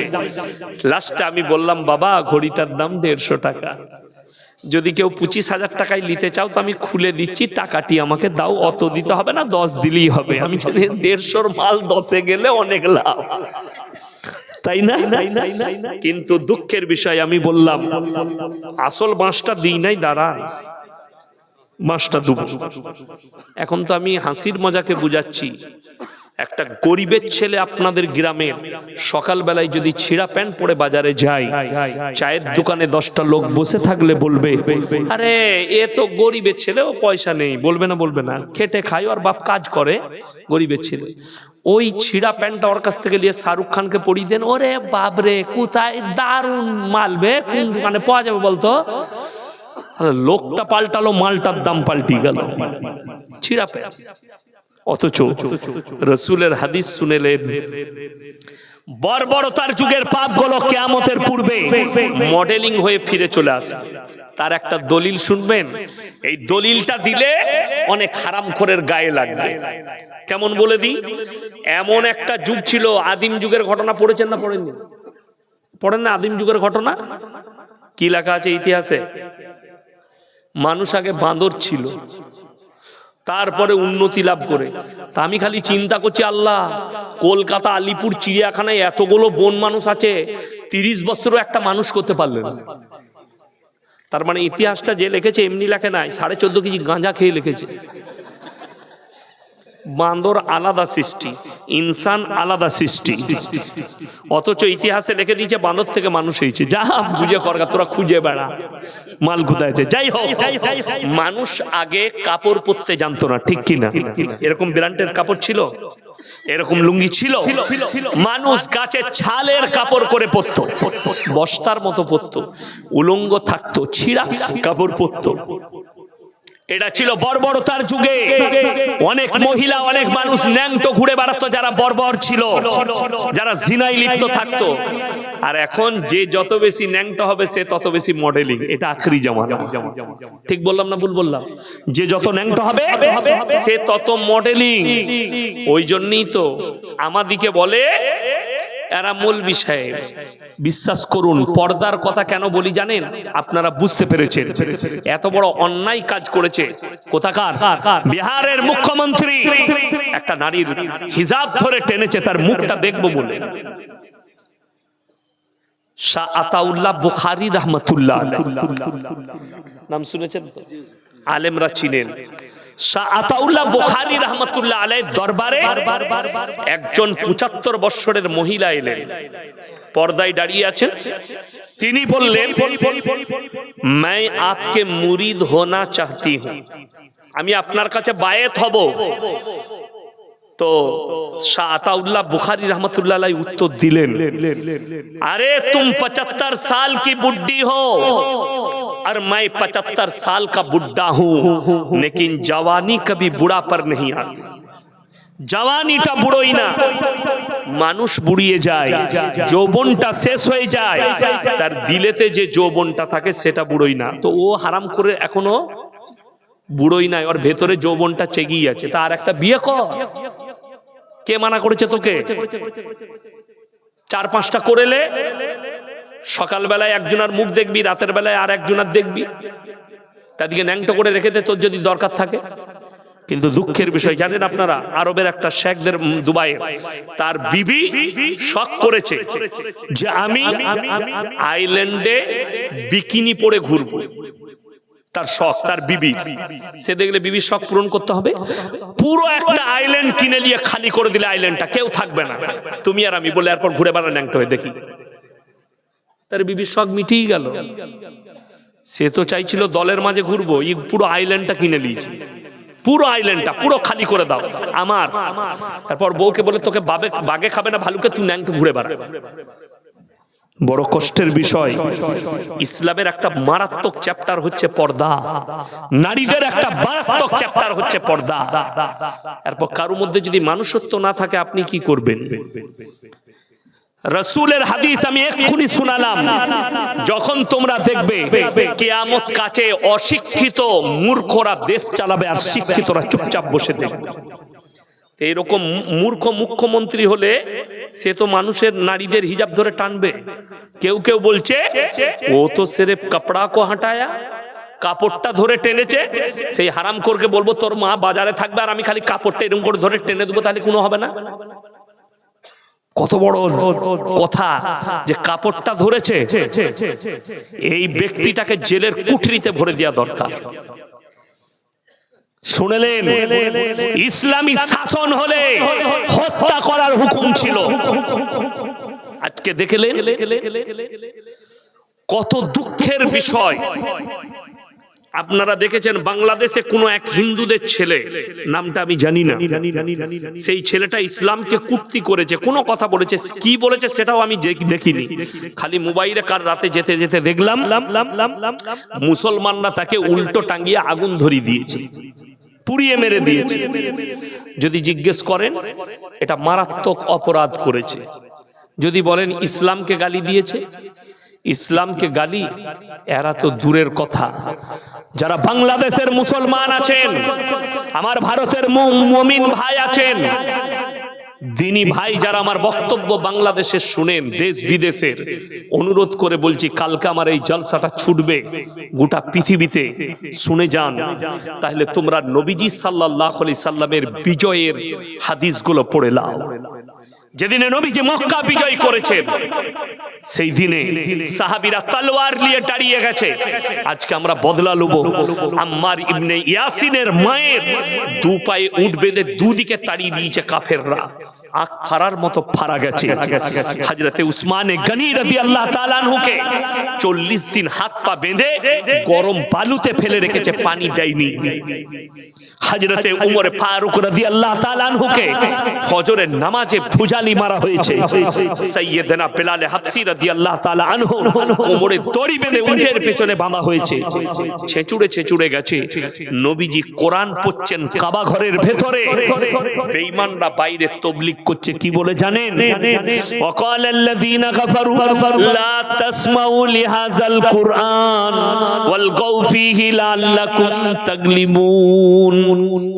হে মানুষেরা শোনো, নবী যে কোরআন আবৃত্তি করে সে কোরআন তোমরা শ্রবণ করো না, হাততালি মারবে আর কানেতে আঙুল দেবে, আপনার চোখ দিয়ে পানি আসবে। কেউ যদি হজ করতে না যেয়ে থাকেন, হজ করতে গেলে একবার মনে করে দেখুন, ওই তায়েফের ময়দান এখনো সাক্ষী দেবে তায়েফের পাথরগুলো, যে পাথর নবীজির রক্তে লাল হয়েছে। ওই তায়েফের মাটি হযরতে মা আয়েশা সিদ্দিকা রাদিয়াল্লাহু তাআলা আনহা নবীজিকে বলছেন, ইয়া রাসূলুল্লাহ, 23টা বছরের মধ্যে আপনি কবে সবথেকে বেশি কষ্ট পেয়েছেন? নবীজি চোখের পানি ফেলিয়ে বলছে, তায়েফের ময়দানে। আবার বললেন, ইয়া রাসূলুল্লাহ, 23টা বছরের মধ্যে আপনার জীবনে সবথেকে বেশি কষ্ট কে দিয়েছে? নবীজি বললেন, তায়েফের ময়দানে। জিবরিল আমিন বললেন, ইয়া রাসূলুল্লাহ, আপনি যদি বলেন আমি একটা পর মারব, পৃথিবীটা 7 বার ধ্বংস হবে। নবীজি বললেন, এদের নসল, এরা কোনদিন আমার কাছে ঈমান আনয়ন করবে। জোরে বলুন সুবহানাল্লাহ। নবীজি ক্ষমা করলেন যে নবীজিকে রক্তাক্ত করেছে তায়েফের মানুষ। নবীজি বললেন, আমার 23 বছরের জীবনীতে আমি যেদিনে সব থেকে বেশি কষ্ট পেয়েছি, আমাকে তায়েফের মাটিতে যেদিনে রক্তাক্ত করা হয়েছে। নবীজি বললেন, আমি ক্ষমা করে দিয়েছি আয়েশা, তারা আমার প্রতি একদিন ঈমান আনবে। আল্লাহর কসম, তারা ঈমান এনেছে নবীজির ব্যবহারে। জোরে বলুন সুবহানাল্লাহ। যে লোকটা আমার নবীজিকে গালি দিল, সে একটা মানুষ, তাকে তোমরা নবীজির কথা না ভেবে তাকে আগুন দিয়ে জ্বালিয়ে দিলে। শুধু তাই নয়, আমি এক্ষুনি শোনালাম, কোন মানুষ যদি কোন মানুষকে হত্যা করে, আল্লাহ কোরআনে বলেছে গোটা পৃথিবীর মানুষকে হত্যা করলো, হয়তো এই গালি দেওয়ার বদৌলতে আল্লাহ তাকে ঈমান দান করতে পারতেন। এরকম হয়েছে না হয়নি? আপনারা জানেন। হে বাংলাদেশের মানুষ, শুনে রেখে দাও, আমি যাইনি, আমার বক্তব্য শোনো। নবীজি সাল্লাল্লাহু আলাইহি সাল্লামের আপন চাচা যান, বাংলাদেশের যে হাজী সাহেব ভাইরা হজ করতে যান, যারা জ্বালিয়ে পুড়িয়ে মেরেছে ওই বাচ্চাটাকে, হিন্দু ছেলেটাকে, তারা কান খুলে শুনে নাও। তোমরা হজ করতে গেলে না হলে হাজী সাহেব দিকে জিজ্ঞেস করে নাও, উহুদের প্রান্তরে 70 জন সাহাবীর কবর আছে। সেখানে এমন একজন ব্যক্তির কবর, নবীজির চাচা যান হযরতে আমিরে হামজা রাদিয়াল্লাহু তাআলা আনহু। যখন যুদ্ধের ময়দানে নবীজির সামনে লাশ আনা হলো, হযরত আমির হামজা রাদিয়াল্লাহু তাআলা আনহু নবীজি হাঁটুগুলো গেড়ে বসে গেলেন আর কাঁদতে লাগলেন, আমার চাচার সঙ্গে এরকম ব্যবহার কে করেছে? গোটা গলা থেকে কলিজা থরটা বুক চিরে বার করে চিবিয়ে খেয়ে নিয়েছে। নবীজি কাঁদলেন আর বললেন, হে আমার সাহাবীরা, আমার চাচার হাল এরকম কে করলো? চেহারাটা ক্ষত বিক্ষত, কলিজা থরটা নেই, বুক চিরে বার করে চিবিয়ে খেয়েছে। ইয়া রাসূলুল্লাহ, তার নাম হিন্দা, সে আপনার চাচা জানের কলিজা থরটা চিবিয়েছে। যেদিনে নবীজি মক্কা বিজয় করেছেন আর সাহাবীরা বললেন আজকে বদলা নেব, নবীজি বললেন আজকে বদলা লিবার দিন নয়, আমি মুহাম্মদ আল্লাহর নবী, আমি দয়া করতে জানি, মায়া করতে জানি, ক্ষমা করতে জানি, আমি বদলা নিতে জানি না। বলুন সুবহানাল্লাহ। দলে দলে বেঈমান কাফেররা যখন ঈমান আনছেন, সেই দলের ভেতরে নিজের মুখটাকে লুকিয়ে আসছে হিন্দা। নবীজি বুঝতে পারলেন, মেম্বার থেকে দাঁড়িয়ে গেলেন আর বললেন, হে হিন্দা, বলো লা ইলাহা ইল্লাল্লাহ মুহাম্মাদুর রাসূলুল্লাহ, কলমাটা পড়ে নাও, আমি আল্লাহর নবী, দয়ার নবী, আমি ক্ষমা করতে জানি, দয়া করতে জানি, বদলা নিতে জানি না। নবীজি তার চেহারার দিকে তাকিয়ে কাঁদতে লাগলেন আর বললেন, হে হিন্দা, তুমি আজকে কলমা পড়েছো, আমি আল্লাহর নবী ক্ষমা করেছি, আল্লাহ তোমাকে ক্ষমা করেছে, কিন্তু যতদিন তুমি বেঁচে থাকবে আমার চোখের সামনে এসো না, তোমার চেহারা দেখলে আমার চাচা জানের কথা মনে পড়ে যাচ্ছে, তুমি আমার চাচা জানের কলিজা থরটা বার করে চিবিয়ে খেয়েছো। নবীজি ক্ষমা করেছেন হিন্দাকে। নবীজি যদি চাইতেন তাকে টুকরো টুকরো করে দিতে পারতেন। শক্তি তখন নবীজির হাতে, মক্কার শক্তি। নবীজি এলান করলেন, তোমরা আমার 5টা কথার আমল করবে। জোরে বলুন সুবহানাল্লাহ। কটা? 5টা। নাম্বার 1, তোমরা মাথায় রাখবে, কোন বৃদ্ধকে মারতে পাবে না। নাম্বার 2, বৃদ্ধাকে মারতে পাবে না। নাম্বার 3, শিশুকে মারতে পাবে না। নাম্বার 4, আত্মসমর্পণ করলে মারতে পাবে না। নাম্বার 5, কাবা ঘরে প্রবেশ করলে তোমরা তার গায়ে হাত লাগাতে পাবে না। জোরে বলুন সুবহানাল্লাহ। নবীজি সেদিনে দেখিয়েছেন। আমি বলে যাচ্ছি, নূপুর শর্মা বলে ভারতের একজন মহিলা গাল দিয়েছে না? দেয়নি? ইসলামের কোনো ক্ষতি হয়েছে? ক্ষতি হয়নি। ক্ষতি হয়েছে বলুন? বরঞ্চ লাভ হয়েছে। বরঞ্চ কি হয়েছে? লাভ হয়েছে। আমি তো দোয়া করেছি, আল্লাহ নূপুর শর্মার তকদিরে ঈমান লেখা থাকলে ঈমান দাও, তা না হলে নিস্তে নাবুদ করে দাও। আপনারা খালি দেখতে থাকুন। প্রথম পাঠ জাবেদ আক্তারের সাথে হয়েছে, এখনো দ্বিতীয়, তৃতীয়, চতুর্থ, পঞ্চম পাঠ বাকি আছে। এই লোকটাও বাধ্য হবে আল্লাহকে বিশ্বাস করতে এবং কালমা পড়তে হবে। জোরে বলুন সুবহানাল্লাহ। কেন? ইসলাম হচ্ছে সত্য, কোরআন হচ্ছে সত্য। ওই জন্যে আপনার দ্বারা যেন কেউ কষ্ট না পায়, আপনি হকের উপরে টিকে থাকুন। আল্লাহর কসম, হকের জিত আছে, না হকের জিত নেই। আজকে মুসলমান মনে করেছে আমি না হকে থাকলে আমার জিত আছে, হকে থাকলে জিত হবে না। এটা তোমার ভুল ধারণা। যাকে দেখছো সময়, যে সুদখোরকে বড় লোক দেখছো ওটা সময়, যে বেঈমানকে দেখছো এটা সুখে আছে সময়। তার ভেতরটা জিজ্ঞেস করো, ভেতর শেষ হয়ে গেছে অশান্তিতে। আপনি বলুন, বড় লোকরা কোটি কোটি টাকা ইনকাম করে, জানেন? আপনার মাদ্রাসার ইমামের বেতন কত? এই মসজিদে ইমামের বেতন কত তোমাদের?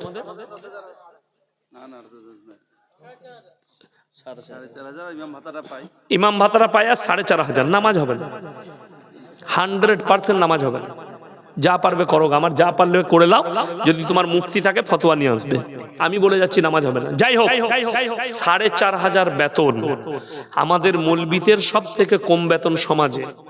কিন্তু জানেন, এই যে সাদা জামা গেটআপ দেখছেন, এই যে গেটআপ, এই যে গেটআপ, এটা কিন্তু আল্লাহর কসম টাকার লয়, ইখলাসের। কিসের বললাম?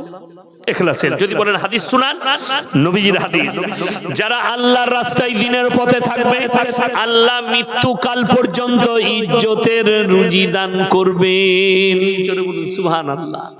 আমরা ডাক্তারের বাড়িতে যাই, মাস্টারের বাড়িতে যাই, তো ডাক্তারের বাড়িতে গেলে ডাক্তার দস্তরখান বিছাই না মৌলবি? ডাক্তার হুজুর হাতটা ধুয়ে দিই, হুজুর রুটিটা দিই, হুজুর মাংস তুলে দিই, আল্লাহর কৃপা শুকর আদায় করি। সকালবেলায় মাস্টারের বাড়িতে ইমামের পালা, মাস্টারকে চাটা বুইয়ে নেই, ইমামকে দিতে হবে, ঠিক কিনা? কথা বলে, ভাতটা বুইয়ে দিতে হবে। জোরে বলুন সুবহানাল্লাহ। রাসূলের হাদিস সত্য। আপনি দিনের পথে থাকেন, আল্লাহর রাস্তায় থাকেন, আল্লাহ আপনাকে মৃত্যুকাল পর্যন্ত ইজ্জতের রুজি দিবেন। আমরা আলেমরা তো ওই জন্য, লটারির টিকিট হারাম না হালাল?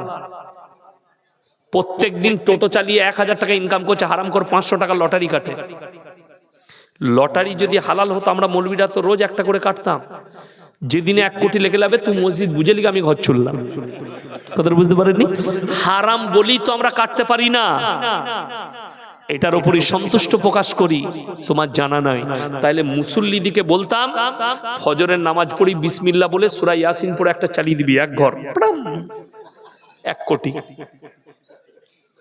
হারাম বলি তো আমরা নাই, হারাম বলি তো আমরা মৌলবীরা সুদ খাই না, তোমার জানা নাই।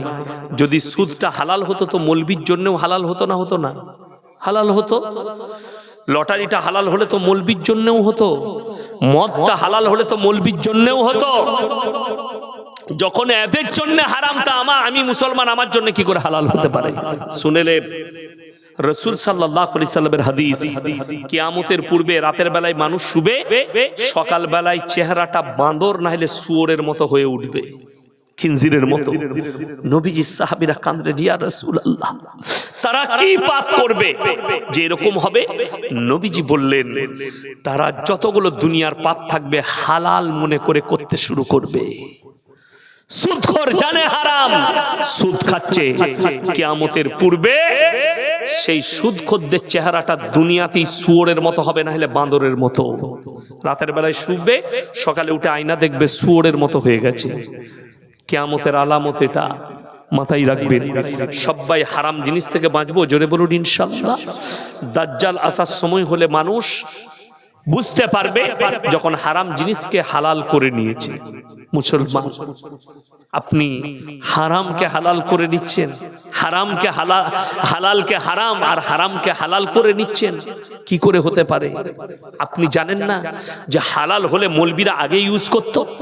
বিয়ে শাদিতে গান বাজনা করলে পণ লেবার হলে গরিব মৌলবীরা আগে নিত, কেন লেই না? এটাও ভাবতে হবে। এই মৌলবী গরিবের ছেলে, মাদ্রাসায় আমরা কাদিকে দিই, খেতে পাই না, মানুষ করতে পারছে না, বাপকে জ্বলাচ্ছে, মাকে জ্বলাচ্ছে, ভাতের হাঁড়িতে ঢেলা মারছে বলে মাথায় দিয়ে ওরা বুঝেলে। ঠিক বললাম না ভুল বললাম? এই বাচ্চাগুলোকে দেন।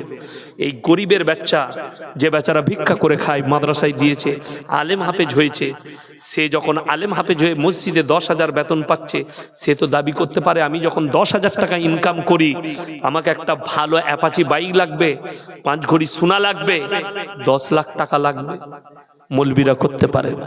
আমার যখন বিয়ে হয়, আমার শ্বশুর ঈদের সময় আমার গিন্নিকে জিজ্ঞেস করেছে জামাইয়ের কমিটা ছিল লাগে, জিজ্ঞেস করবে আমার নিজের ফুপা। আমি বললাম তোমার বাপকে জিজ্ঞেস করো ওদের গাঁয়ের লোকের কত লাগবে, বর্ধমান থেকে ধরিয়ে দেবো, টেনে নিতে বলবে। আমার বাপের নাই, আমি ছিঁড়া পড়ে ঈদগায় যাব। কিন্তু এখন আপনি ঈদগায় কাকে দেখতে, কিরকম দেখতে পাবেন? জাঙ্গিয়াটা শ্বশুরের, লুঙ্গিটা শ্বশুরের, গেঞ্জিটা শ্বশুরের, আতরটা শ্বশুরের, জামাটা শ্বশুরের, তোয়ালিটা শ্বশুরের। তোর কি বলে? খালি ন্যাংটো মানুষটা আমি, বাকি আর কিচ্ছু নাই, শ্বশুরের। 1 সপ্তাহ আগে থেকে হারাম কর বউকে বলছে তোমার বাপকে ফোন করো, ঈদিটা পাঠাবে না। হিজড়ে পয়দা করেছে, হিজড়ে, কামাবার ক্ষমতা নাই। আর আমরা মৌলবীরা হচ্ছে মরদ, আসলেই মরদ। দাড়ি যারা রেখেছে, যারা দাড়ি টুপিওয়ালা, এরাই মরদ। যদি বলেন কেন, আমি বলি নাই, তোমাদের আচার আচরণই বলছি। যদি বলেন হুজুর বুঝিয়ে দেন, মেয়েরা, আমাদের মা বোনেরা কাদিকে দেখে বেশি পর্দা করে? দাড়িওয়ালা মৌলী সাহেব যাচ্ছে, আর দেশের লোক যাচ্ছে, মাথায় কাপড়ের দরকার নেই। ঠিক বললাম না ভুল বললাম? তার মানে মৌলবি কটা দাড়িওয়ালা গুলো মরদ, আর বাকি সব হিজড়ে। খালি এদিকে দেখে পর্দা করতে হবে, এইটাই তো অসুবিধা, ওইটাই অসুবিধা। বেলডাঙ্গা বাজারে চা খাচ্ছে, ইয়াসিন সাহেব,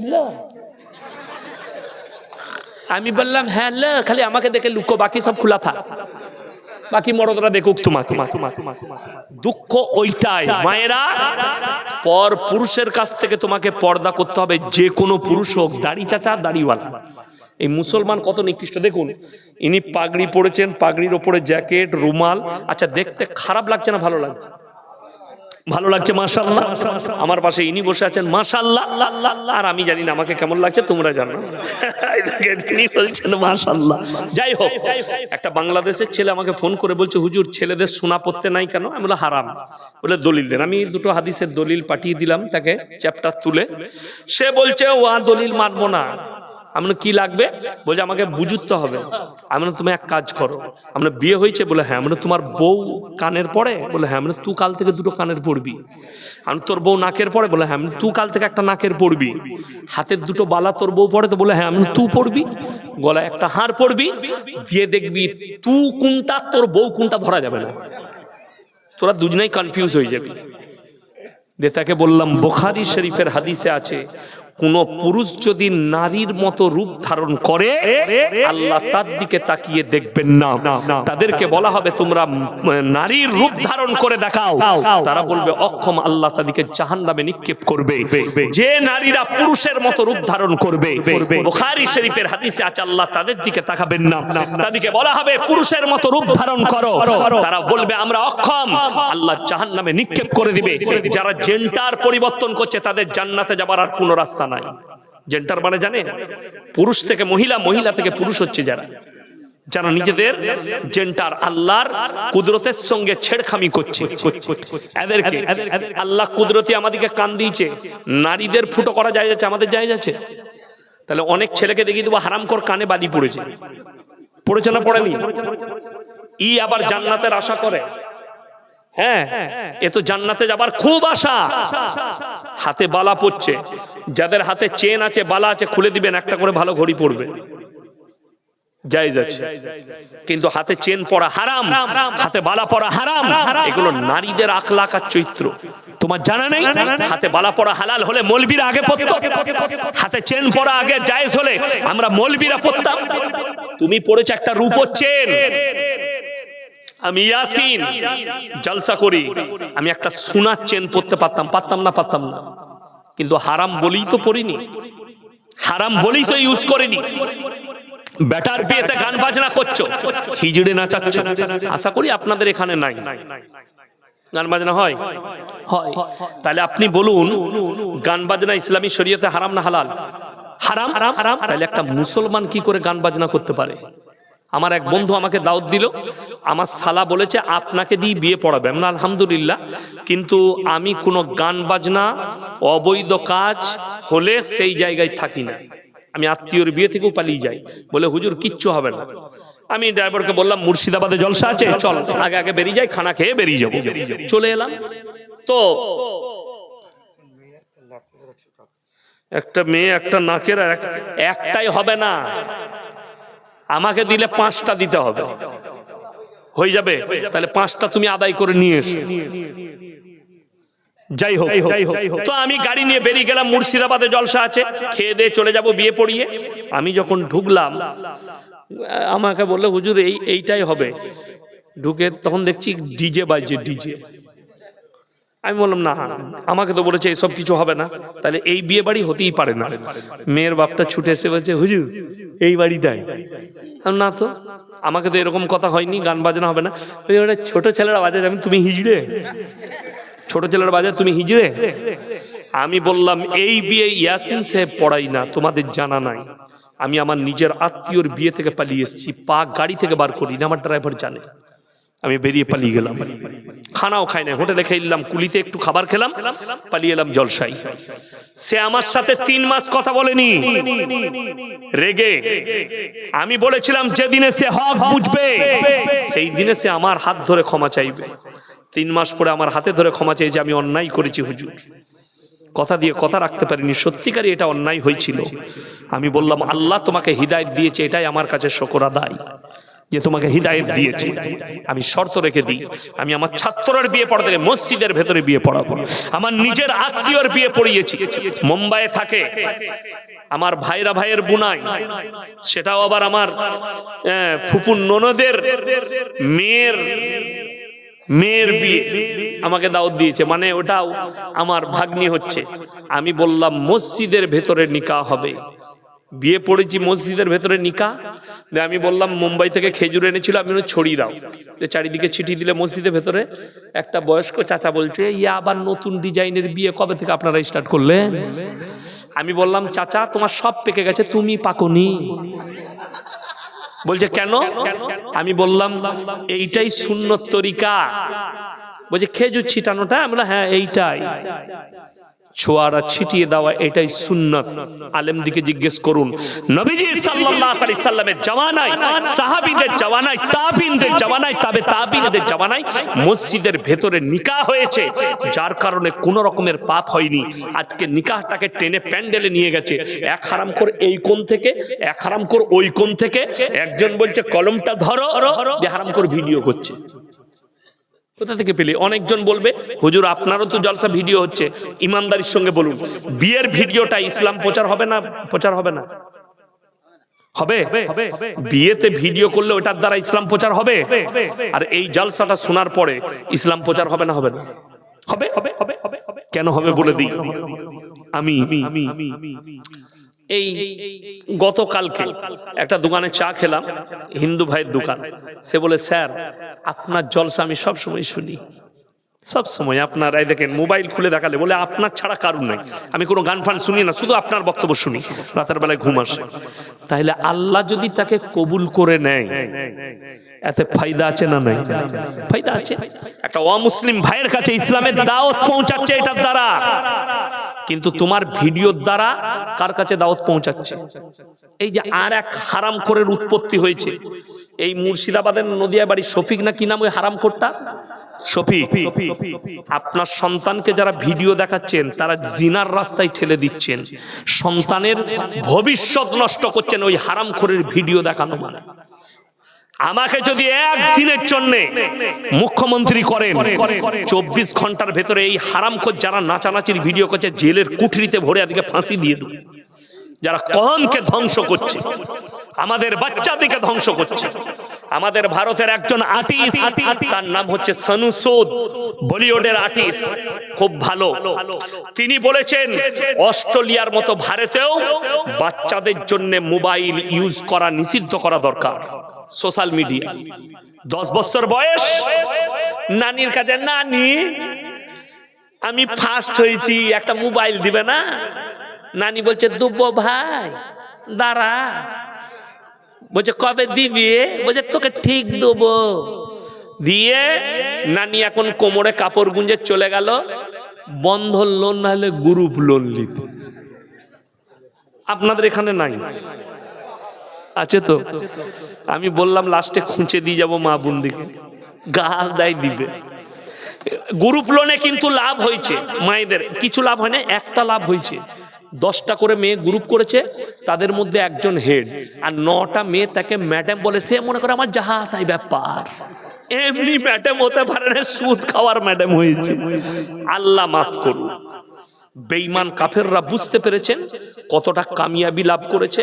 খালি কামিয়াবি লাভ করার কারণ আপনার বাচ্চাকে আপনি মাদ্রাসায় পাঠিয়ে দ্বীনি শিক্ষা দেয়নি।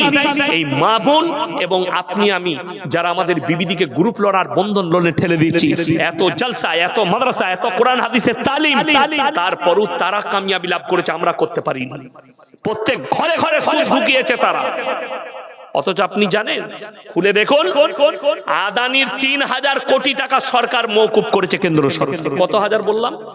3000 কোটি আদানির মওকুফ করেছে।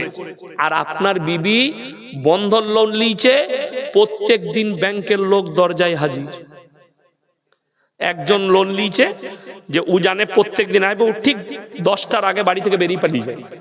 বইয়ের কাছে আসে, কই গো ভাই? বলে ভাই তো নেই, একটু চা খান। ওকে রোজ 4 ডিম খাওয়াই। ঠিক 1 মাস পরে তার বউ কিনে পালিয়ে গেছে। আপনি 4 ডিমের কত বড় কর, বউটাই নিয়ে পালিয়েছে। তুই লোন শোধ করবি না, তোর বউটাই রাখবো। যা বুঝে কর। মোবাইলে দেখলাম, সত্য ঘটনা, মিথ্যা নয়। আমি আপনাকে বলে যাই, মা বোন যারা আছেন, আল্লাহর কসম করে বলছি, পর্দা কতটা জরুরি জানেন?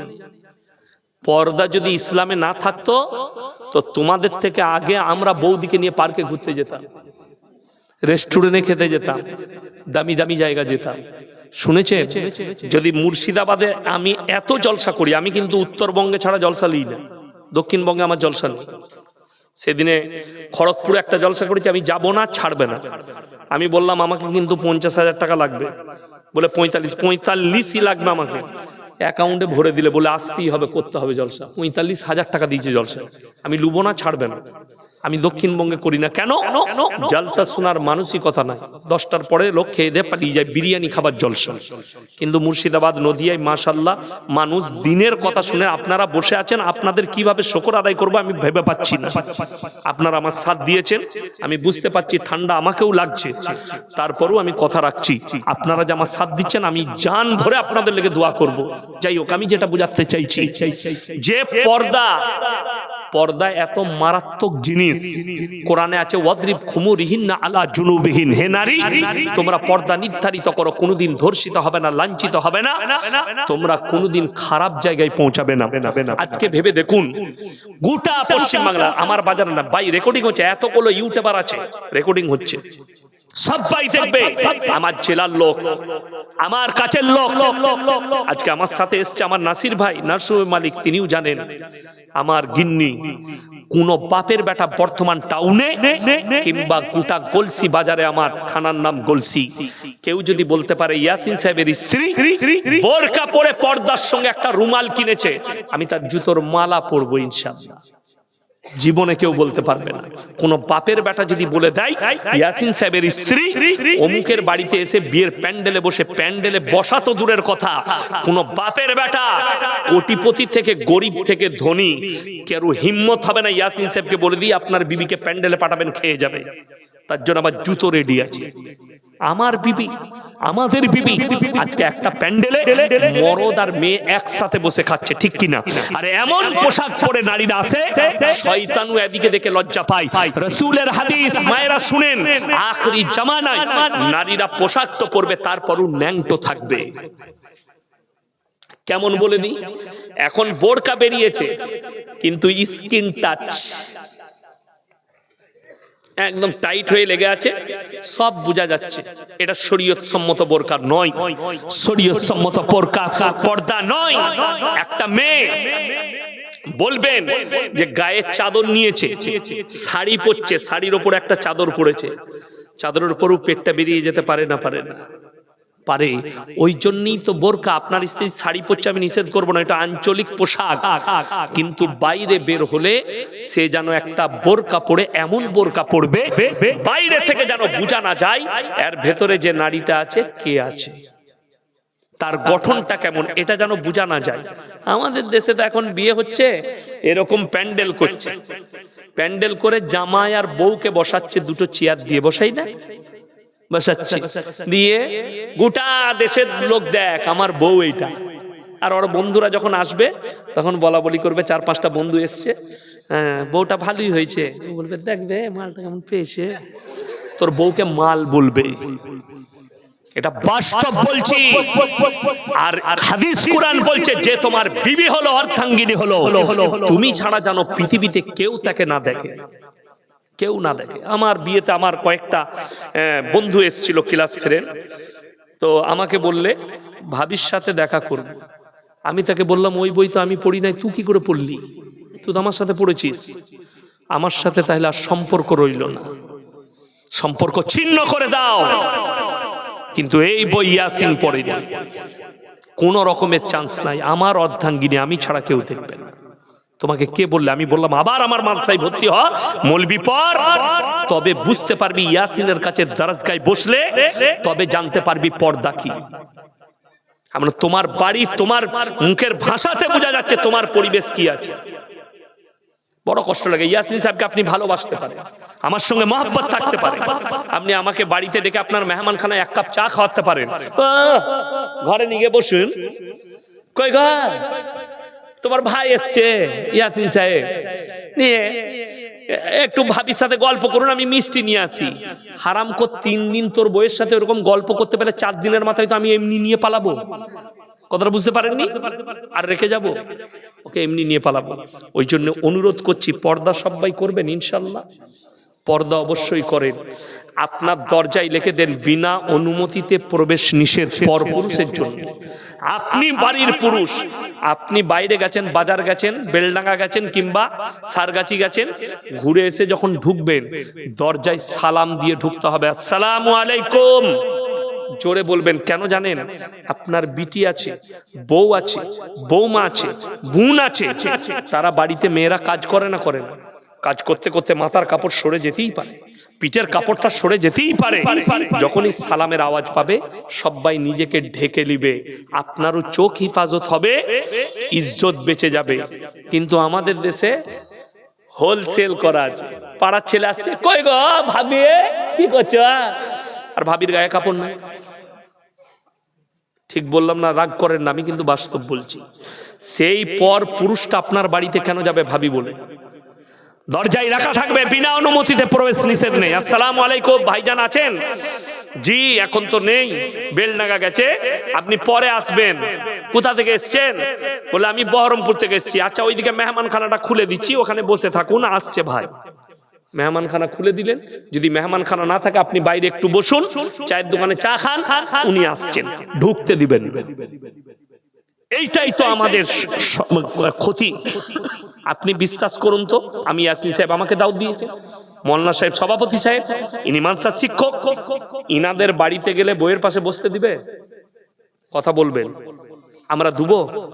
আপনি আমাকে দাওয়াত দিতে যদি যান, আপনি আমার গ্রামে গিয়েছিলেন জলসা করতে, আপনাকে আমি খাইয়েছিলাম, আপনার জায়গাটা আমার মেহমান খানাতেই শেষ হবে।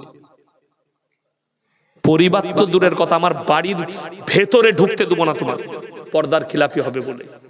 আমার মেয়ে আছে, আমার মা বোন আছে, আমার আত্মীয় স্বজন আছে, আমার ভাবিরা আছে, পর্দারকে তোমার জায়গা মেহমান খানায় শেষ, তার বাইরে একটা মৌলী সাহেব তোমাকে তার বাড়িতে প্রবেশ করতে দেয় না। আর মৌলী সাহেবকে নিয়ে এসে বইয়ের পাশে কি করে বস করাচ্ছিস? সেই মৌলবীকে জিজ্ঞেস করলেন, আপনি আমার বিবির সাথে গল্প করছেন, আপনার পর্দা সম্পর্কে জ্ঞান নেই? কিসের জন্য কথা বলবেন? আপন বোন আলাদা জিনিস, আপন বোন আলাদা জিনিস। আপনি এতটুকু আপনি ভাবছেন না সমাজের পরিবেশ?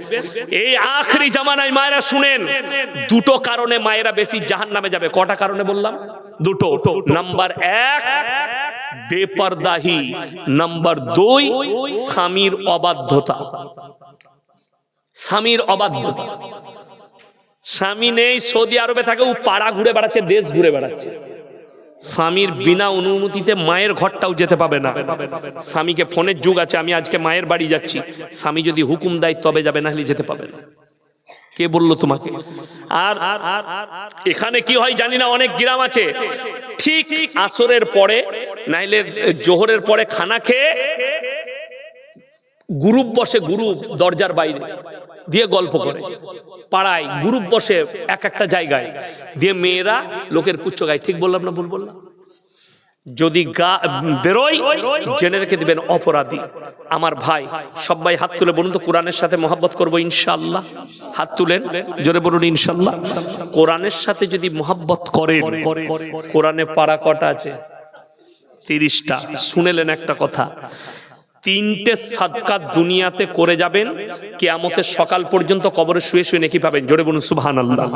তার মধ্যে নাম্বার 1 হচ্ছে নেক সন্তান। কি সন্তান বললাম? নেক সন্তান। নাম্বার 2, নেক সন্তান আপনি তৈরি করলেন, এই মাদ্রাসায় দিলেন, তালিম হাসিল করলো, স্কুলে গেল, ডাক্তার হলো, মাস্টার হলো, প্রফেসর হলো, সবই হলো, সে কিন্তু নামাজি, মুসল্লি, দিনদার হলো। সেই ছেলে আপনি মরে যাওয়ার পরে কবর জিয়ারত করতে পারবে, আপনার জন্য দান করবে, আপনার জন্য সাদকা করবে, আপনার জন্য নামাজের পাটিতে দোয়া করবে। নেক সন্তান। নাম্বার 2, বেঁচে থাকতে থাকতে সাদকায়ে জারিয়া করে যান, কিছু দান, কিছু সাদকা, মাদ্রাসা, মসজিদে, আল্লাহর রাস্তায়। 2, 3, 4, 5 ইজতেমা আছে, আপনারা জানেন তো।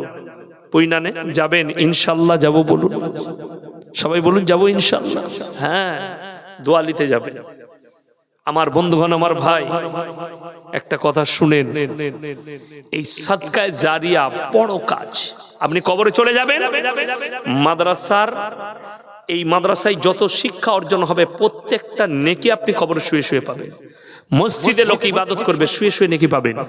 নাম্বার 3, খায়রুকুম মান তাআল্লামাল কুরআন আল্লামাহু, যারা ইলম হাসিল করে অপরের কাছে পৌঁছে দেয়। এই মাদ্রাসার যারা শিক্ষক মণ্ডলী আছেন, যারা বাচ্চাদেরকে ইলম দিচ্ছেন, যারা শিক্ষা দিচ্ছেন, কোরআনের শিক্ষা দিচ্ছেন, এরা যে ইলমটা ছড়াচ্ছে, তার কাছ থেকে যে ইলম ছড়াবে সমস্ত সাদকা এবং ইনাদের আমাদের উস্তাদ যারা আছে তারা নেকি পেতেই থাকবে। আমার উস্তাদ মুহতারাম হযরত মাওলানা কারি ইসমাইল বিসমিল্লাহ রহমাতুল্লাহ আলাইহি দুনিয়া ছেড়ে কিছুদিন আগে চলে গেলেন। আমার খুব অন্তরের মানুষ ছিলেন কারি ইসমাইল। কলকাতায় এসেছিলেন, মিটিয়াপুরুচে আমি ছিলাম। এসএন আলম, নূর আলম ভাই, এসএন আলম বলে একটা ড্রেস আছে, বড় পার্টি এবং খুব ভালো মানুষ, যাকাত দেন অনেক। আমিও যাই রমজান মাসে, তো আমি একাই বক্তা, বাকি সব কারীরা কিরাত পড়েছে। তো উনি গর্ব করে বললেন, ये तो हमारा फकर की बात है कि हमारे बच्चे आज बंगाल का एक बड़ा मुकर्रिर है। ये तो हमारा खुशनसीब है कि मैं बंगाल में आके ये भी बोल पाऊंगा कि मेरा एक बच्चा यासीन है जो इतना बड़ा मुकर्रिर है। तो हजरतेर बड़ो दुआ, আল্লাহ উনাকে জান্নাতবাসী করুক, বলুন আমিন। এত আলেম হাফেজ তৈরি করেছেন এবং এত বড় কুরবানি উনার বাবার জন্য, মাশাআল্লাহ। আল্লাহ আপনার আব্বাকে জান্নাতবাসী করুক আমার ভাই। ওই জন্য আপনারা যেটা শুনলেন, আপনার বাড়িতে বন্ধু বান্ধবের কাছে দাওয়াতটা পৌঁছাবেন তো, বলুন ইনশাআল্লাহ। প্রথম থেকে শেষ পর্যন্ত যা শুনলেন, যেটা আপনার ব্রেনে থাকবে, স্ত্রীকে গিয়ে দাওয়াত দিবেন। দেখো পর্দার কথা বলে গেছে, তুমি পর্দা করো, বের হও না, তোমার প্রয়োজন আমি মিটাবো। স্ত্রীকে দাওয়াত দিবেন, নামাজটা পড়ো। বাচ্চাকে দাওয়াত দেন, নামাজ পড়ো। প্রতিবেশীকে দাওয়াত দেন, নামাজ পড়ো। হালাল খাও, হালালের পথে চলো। আপনি যখন এই দাওয়াত দিবেন, আপনিও নেকি পাবেন, আমিও পাবো, আমার উস্তাদ পাবে, তার উস্তাদ পাবে। এইভাবে সাদকায়ে জারিয়া। আমার বন্ধুগণ, তিনজনের দোয়াকে আল্লাহ সঙ্গে সঙ্গে কবুল করেন। এক হচ্ছে কাছের গরিব, ওয়াতিদাল কুরবা। নাম্বার 2 ওয়াল ইয়াতামা ওয়াল মাসাকিন, এতিম আর মিসকিন, ওয়াবনাস সাবিল ওয়ালা তুবাদদির তাবদীরা। তৃতীয় নম্বর হচ্ছে মুসাফির। আজকের জলসায় সবথেকে বড় মুসাফির কে? আমি আছি। আমি আপনাদের কাছে কিছুই চাইবো না। 30 জন ব্যক্তি খালি 30টা কোরআন শরীফের পয়সা 500 টাকা করে দেন। এই মাদ্রাসার এতিম বাচ্চারা, গরিব বাচ্চারা, ছোট ছোট বাচ্চারা, কচিকাচারা কোরআন শিক্ষা করবে, কোরআন পড়বে।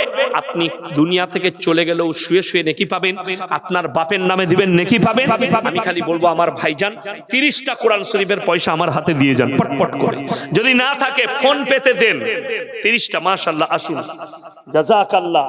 1 2 3 4 5টা কোরআন শরীফের পয়সা দিয়েছে, মাশাআল্লাহ।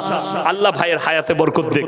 5টা হয়েছে, এসো বাবু, জাযাকাল্লাহ। 6টা হলো ভাই, 30টা। তাড়াতাড়ি উঠে আসুন। এমন কিছু চাই, নবীজি বলেছেন জাকিরা, হাদিসে আছে, গচ্ছিত সম্পদ। মানুষ কিয়ামতের দিনে কাঁদবে, আরো বেশি দিলে আমার মঙ্গল হতো। জাযাকাল্লাহ। এই দেখেন 7টা হয়ে গেল। আমার ভাই আর কে আছেন? 7টা, আসুন, জাযাকাল্লাহ। আসুন ভাইজান, মাশাআল্লাহ। 8টা হয়ে গেল। আমি 30টা চেয়েছি, এসো বাবু। মায়েদের মধ্যে যদি কেউ থাকেন, এই শোন, হাতটা দাও, এই আংটিগুলো খুলে দিবে, ঠিক আছে? এগুলো মাস্তানরা পড়ে। মাশাআল্লাহ। কটা হলো গো?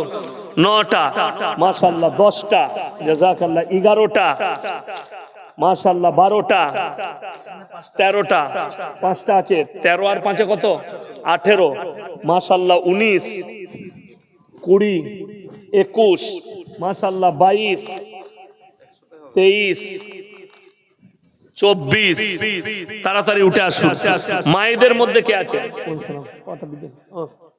25, এসো বাবু।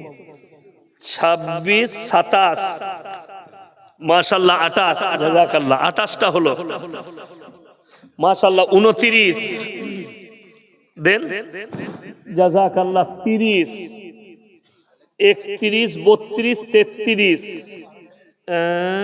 34টা, 35, মাশাআল্লাহ। 36, 37, 38, আসুন ভাই, মাশাআল্লাহ। 39টা, জাযাকাল্লাহ। আসুন, মাশাআল্লাহ। 40টা হলো।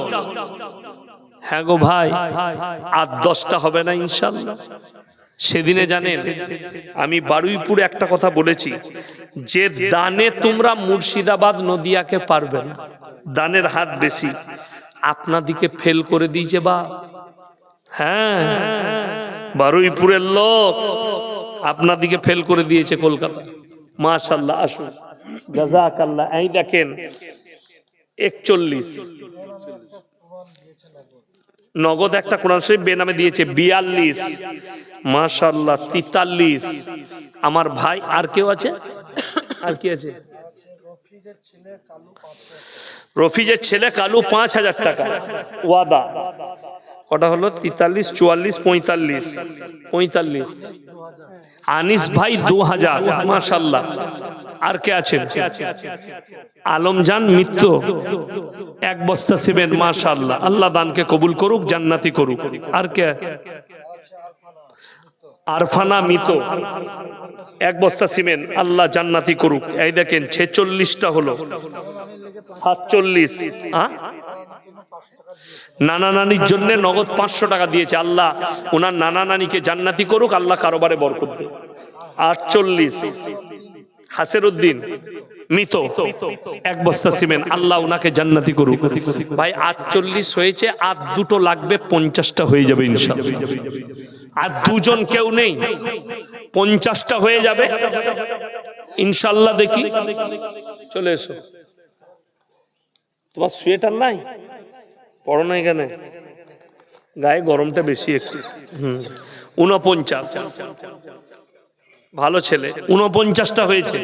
এসো মাশাআল্লাহ। 100 আর একটা হলি হয়ে যাবে ইনশাআল্লাহ 50টা। আর একজন কে আছে? তাড়াতাড়ি উঠে আসুন ইনশাআল্লাহ। দেখি আর একজন ভাই আসুন মাশাআল্লাহ। কত গো? 300 টাকা। আল্লাহ দানকে কবুল করুন। ভাই তাড়াতাড়ি আসুন, জাযাকাল্লাহ। আবার 51টা করে দিলে তাহলে আর 9টা দেন বা। গোলমাল আমি ভালোবাসি না একদম। তাহলে যখন 51টা হয়ে গেল, তাহলে আর 9টা করে দেন, 60টা হয়ে যাক ইনশাআল্লাহ। সময় বেশি লুবো না, মাত্র 5 মিনিট সময় লুবো, দোয়া করে দেবো 5 মিনিটের ভেতরে। আচ্ছা, এরকম আল্লাহর বান্দা কেউ আছেন ওয়াদা করবেন 5টা দিবেন 1 সপ্তাহের মধ্যে, 15 দিনের মধ্যে? দেখি মাশাআল্লাহ কে আছেন? কোন আল্লাহর বান্দা আছেন? 5টা মাত্র, 51টা হয়েছে। জাযাকাল্লাহ। আসুন মাশাআল্লাহ। এই দেখেন 52টা হয়ে গেল। 700 টাকা দিয়েছে ভাই। আমি কিন্তু একটাই ধরবো, 200 টাকাটা ওই দিকে বাই। তাইলে 52 হলো। তাইলে আর মাত্র 8টা লাগবে ইনশাআল্লাহ। হ্যাঁ এসো দেখি। জাযাকাল্লাহ। এই দেখেন 53 মায়েদের কাছ থেকে আসে নাই যে গো, একটা গেইছে কই? 52টা হলো। দোয়া করে দেবো যেন খালা লক্ষ্মীর ভান্ডার বাড়িয়ে দেয়, নালে এমন দোয়া দেবো ওটাও বন্ধ হয়ে যাবে। ঝামেলা এমনি চলছে, কথাটা বুঝতে পারেন না? ঝামেলা এমনি চলছে, বন্ধ হয়ে যাবে। দাও দোয়া করব যেন বেড়ে যায়। হ্যাঁ কটা হলো? 53টা মাশাআল্লাহ। 54টা হলো। তাহলে আর 6টা লাগবে বাপ ইনশাআল্লাহ। দেখি, আমি জানি মুর্শিদাবাদের মাটিতে হয়ে যাবে ইনশাআল্লাহ। আর মাত্র 6টা হলেই হবে। এসো জাযাকাল্লাহ। এই দেখেন মাশাআল্লাহ। কি নাম তোমার? রমজান। বিয়ে হয়েছে? হয়েছে মাশাআল্লাহ। বিবির সঙ্গে ভালো ব্যবহার করবে, ঠিক আছে? কি করো? ফেরি করো। আল্লাহ তোমার বরকত দেয়। দেখুন হালাল ইনকাম করে খায় মাশাআল্লাহ। কটা হলো? 55 56। মুখটা খোল দেখি। হ্যাঁ মাশাআল্লাহ। 57। এই তুমি শুনো, কি বলে? আমাকে ভালোবাসো? জলসা শুনো? হ্যাঁ শুনো, হাত মিলো, জলসা শুনো তো। তাইলে আমার চুলটা দেখো, তোমারটা দেখো। তুমি হানি সিং এর মতো চুল কেটে। বর্ধমান নানির বাড়ি মাশাআল্লাহ। কুসুম গ্রামে? কোন গ্রাম? মোড়েই। আমি তোমার নানিকে বলছি, দাঁড়া। আমাদিকে ভালোবাসো আর এরকম চুল কেটেছো। চলো 58 59 হয়ে গেছে বাবা। আর একটা হলি হয়ে যাবে ইনশাআল্লাহ। জাযাকাল্লাহ। 60 দেন। 61, মাশাআল্লাহ। আল্লাহ, 61টা হয়ে গেল, তাহলে তো আর 9টা লাগবে আবার। না না, পালাবেন না, এই যে কেউ চলে যাবেন না, আমি দোয়াটা করে দিচ্ছি। একটা গজল শোনাবো, গজল শুনবেন? তাহলে আর 9টা দিয়ে দেন না, গজলটা শুনিয়ে দিই ইনশাল্লাহ, দেখি ফট করে। হ্যাঁ হ্যাঁ, আমি বর্ধমানের লোক, অত বুকা লয়, আগে দাও 9টা। হ্যাঁ আচ্ছা, ছেলে অসুস্থ আছে, সবাই দোয়া দেন তো, আল্লাহ উনার ছেলেকে সুস্থতা দান করুক, বলুন আমিন। 62টা, 63, মাশাআল্লাহ, 64, 65, 66, আল্লাহ, আর মাত্র 4টা লাগবে। এটারই নাম মুর্শিদাবাদ। জোরে একবার বলুন সুবহানাল্লাহ। সেই দিনে দেখলাম গো, বাবরি মসজিদে আড়া গাড়ির মতো পড়ছে মাল, এটার নাম মুর্শিদাবাদ। জোরে বলুন সুবহানাল্লাহ। এতগুলো মাদ্রাসা চলছে আপনাদের দনখাইরাতে। আমি প্রত্যেকটা জেলায় বলি যে মুর্শিদাবাদ নদিয়াকে দানেতে মানুষ পারবে না। মাশাআল্লাহ, ওটা হলো 67, মাশাআল্লাহ, আর মাত্র লাগবে 3টে ইনশাআল্লাহ। একজন আল্লাহর বান্দা 3টে কে দিবেন? ফট করে হাত তুলে চলে আসুন। মাশাআল্লাহ, এসো, হাতটা বিলিয়ে যাও, জাযাকাল্লাহ। দেখেন 70টা হয়ে গেল। 71টা হলো। এই হুজুর ঝামেলা ছাড়বে না, 71টা হয়ে গেল আবার, কি বুঝলেন?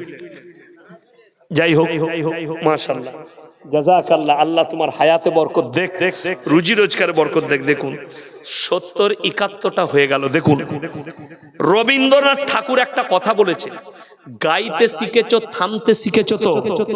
গাইতে জানলে থামতে জানতে হবে, তা না হলে আমি এখনো 2 ঘন্টা বলতে পারবো। আমি কিন্তু ওদের মাইকে কথা বলি নাই, ওদের মাইক খুলে দিয়েছি, আমি আমারটাই বলছি। এটা আমার নিজস্ব পার্সোনাল, যে মাইকম্যান আছে সে জানে মালটা কি। আমি সারা রাত কথা বললেও আমার কোনো অসুবিধা হবে না। ওদেরটার দাম 300-500 টাকা, 1000 টাকা, এটার দাম 5000 টাকা। ওরা জানে, আমার ক্ষতি হবে না। কিন্তু লাস্টে দেখবো কেউ নাই, একজন আছে। তুমি কেন আছো বাপ? বলে হুজুর আমিও থাকতাম না, চেয়ারটা খালি আমার বলে আমি বসে আছি। এই ঝামেলা হবে। ওই জন্যে গাইতে জানলে থামতে জানতে হবে, দাঁড়াতে জানতে হবে। মাশাআল্লাহ, আপনারা অনেক দিয়েছেন। এসো ভাই, জাযাকাল্লাহ। দেখেন 72টা হয়ে গেল। এসো, হাতটা মিলাও। আল্লাহ তোমার হায়াতে বরকত দেখ। মাশাআল্লাহ। এই দেখো, হাতেই সুতো পরবেন না, আপনি একটা ঘড়ি পরবেন, ঠিক আছে? হ্যাঁ, সুতো পরবেন না, এই সবগুলো কেউ পরবেন না। সুতো, পায়ে সুতো, হাতে চেন, এগুলো পরবেন না। আমি আগেই বললাম বুখারী শরীফের হাদিসে, হাত মুচকি গেলে দিলে, তাহলে ভেঙে গেলে দাও না কেন? ভালো হয়ে যাবে, ডাক্তারের কাছে যাওয়া কেন? কথা বুঝতে পারেননি? দোয়া তো করবই, গজলটা তাহলে শোনাবো না? তুমি ঘর যাও না, মিষ্টি খাবা? জুম্মা পড়তে যাওনি বাবরি মসজিদে? গেলে ওখানে মিষ্টি দেয়নি? তুমি পাওনি, পেছনের কাতারে গেলে। উসমান ডিলার 5000 টাকা। আল্লাহু আকবার। উসমান ডিলার ভাই 5000 টাকা। জোরে বলুন নারায়ে তাকবীর।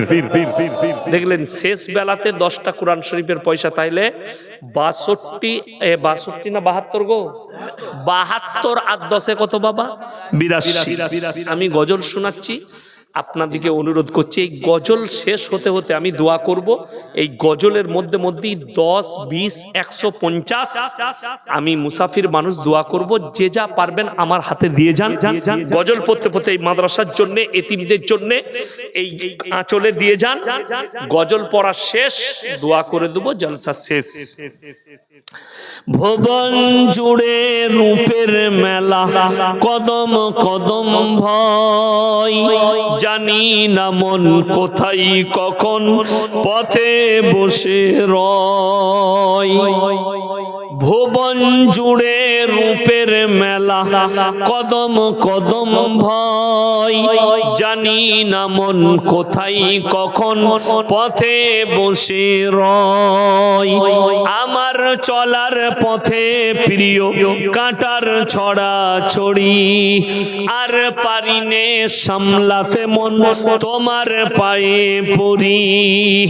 তোমার প্রেমের পীযুষ পানে ধরার বুকে রস, তোমার গুণের কিরণ গুণে গুণীর যত যশ, নীল আকাশে লতাই পাতাই তারাই চাঁদে হাসি, নিখিল জুড়ে যেথাই দেখি শুধুই তোমার মোহনবাসী, ইউসুফের ওই রূপের ভেতর তোমার রূপের আশিস মাগি, ঈসা মুসা ইব্রাহিম দাউদ নবী সবই,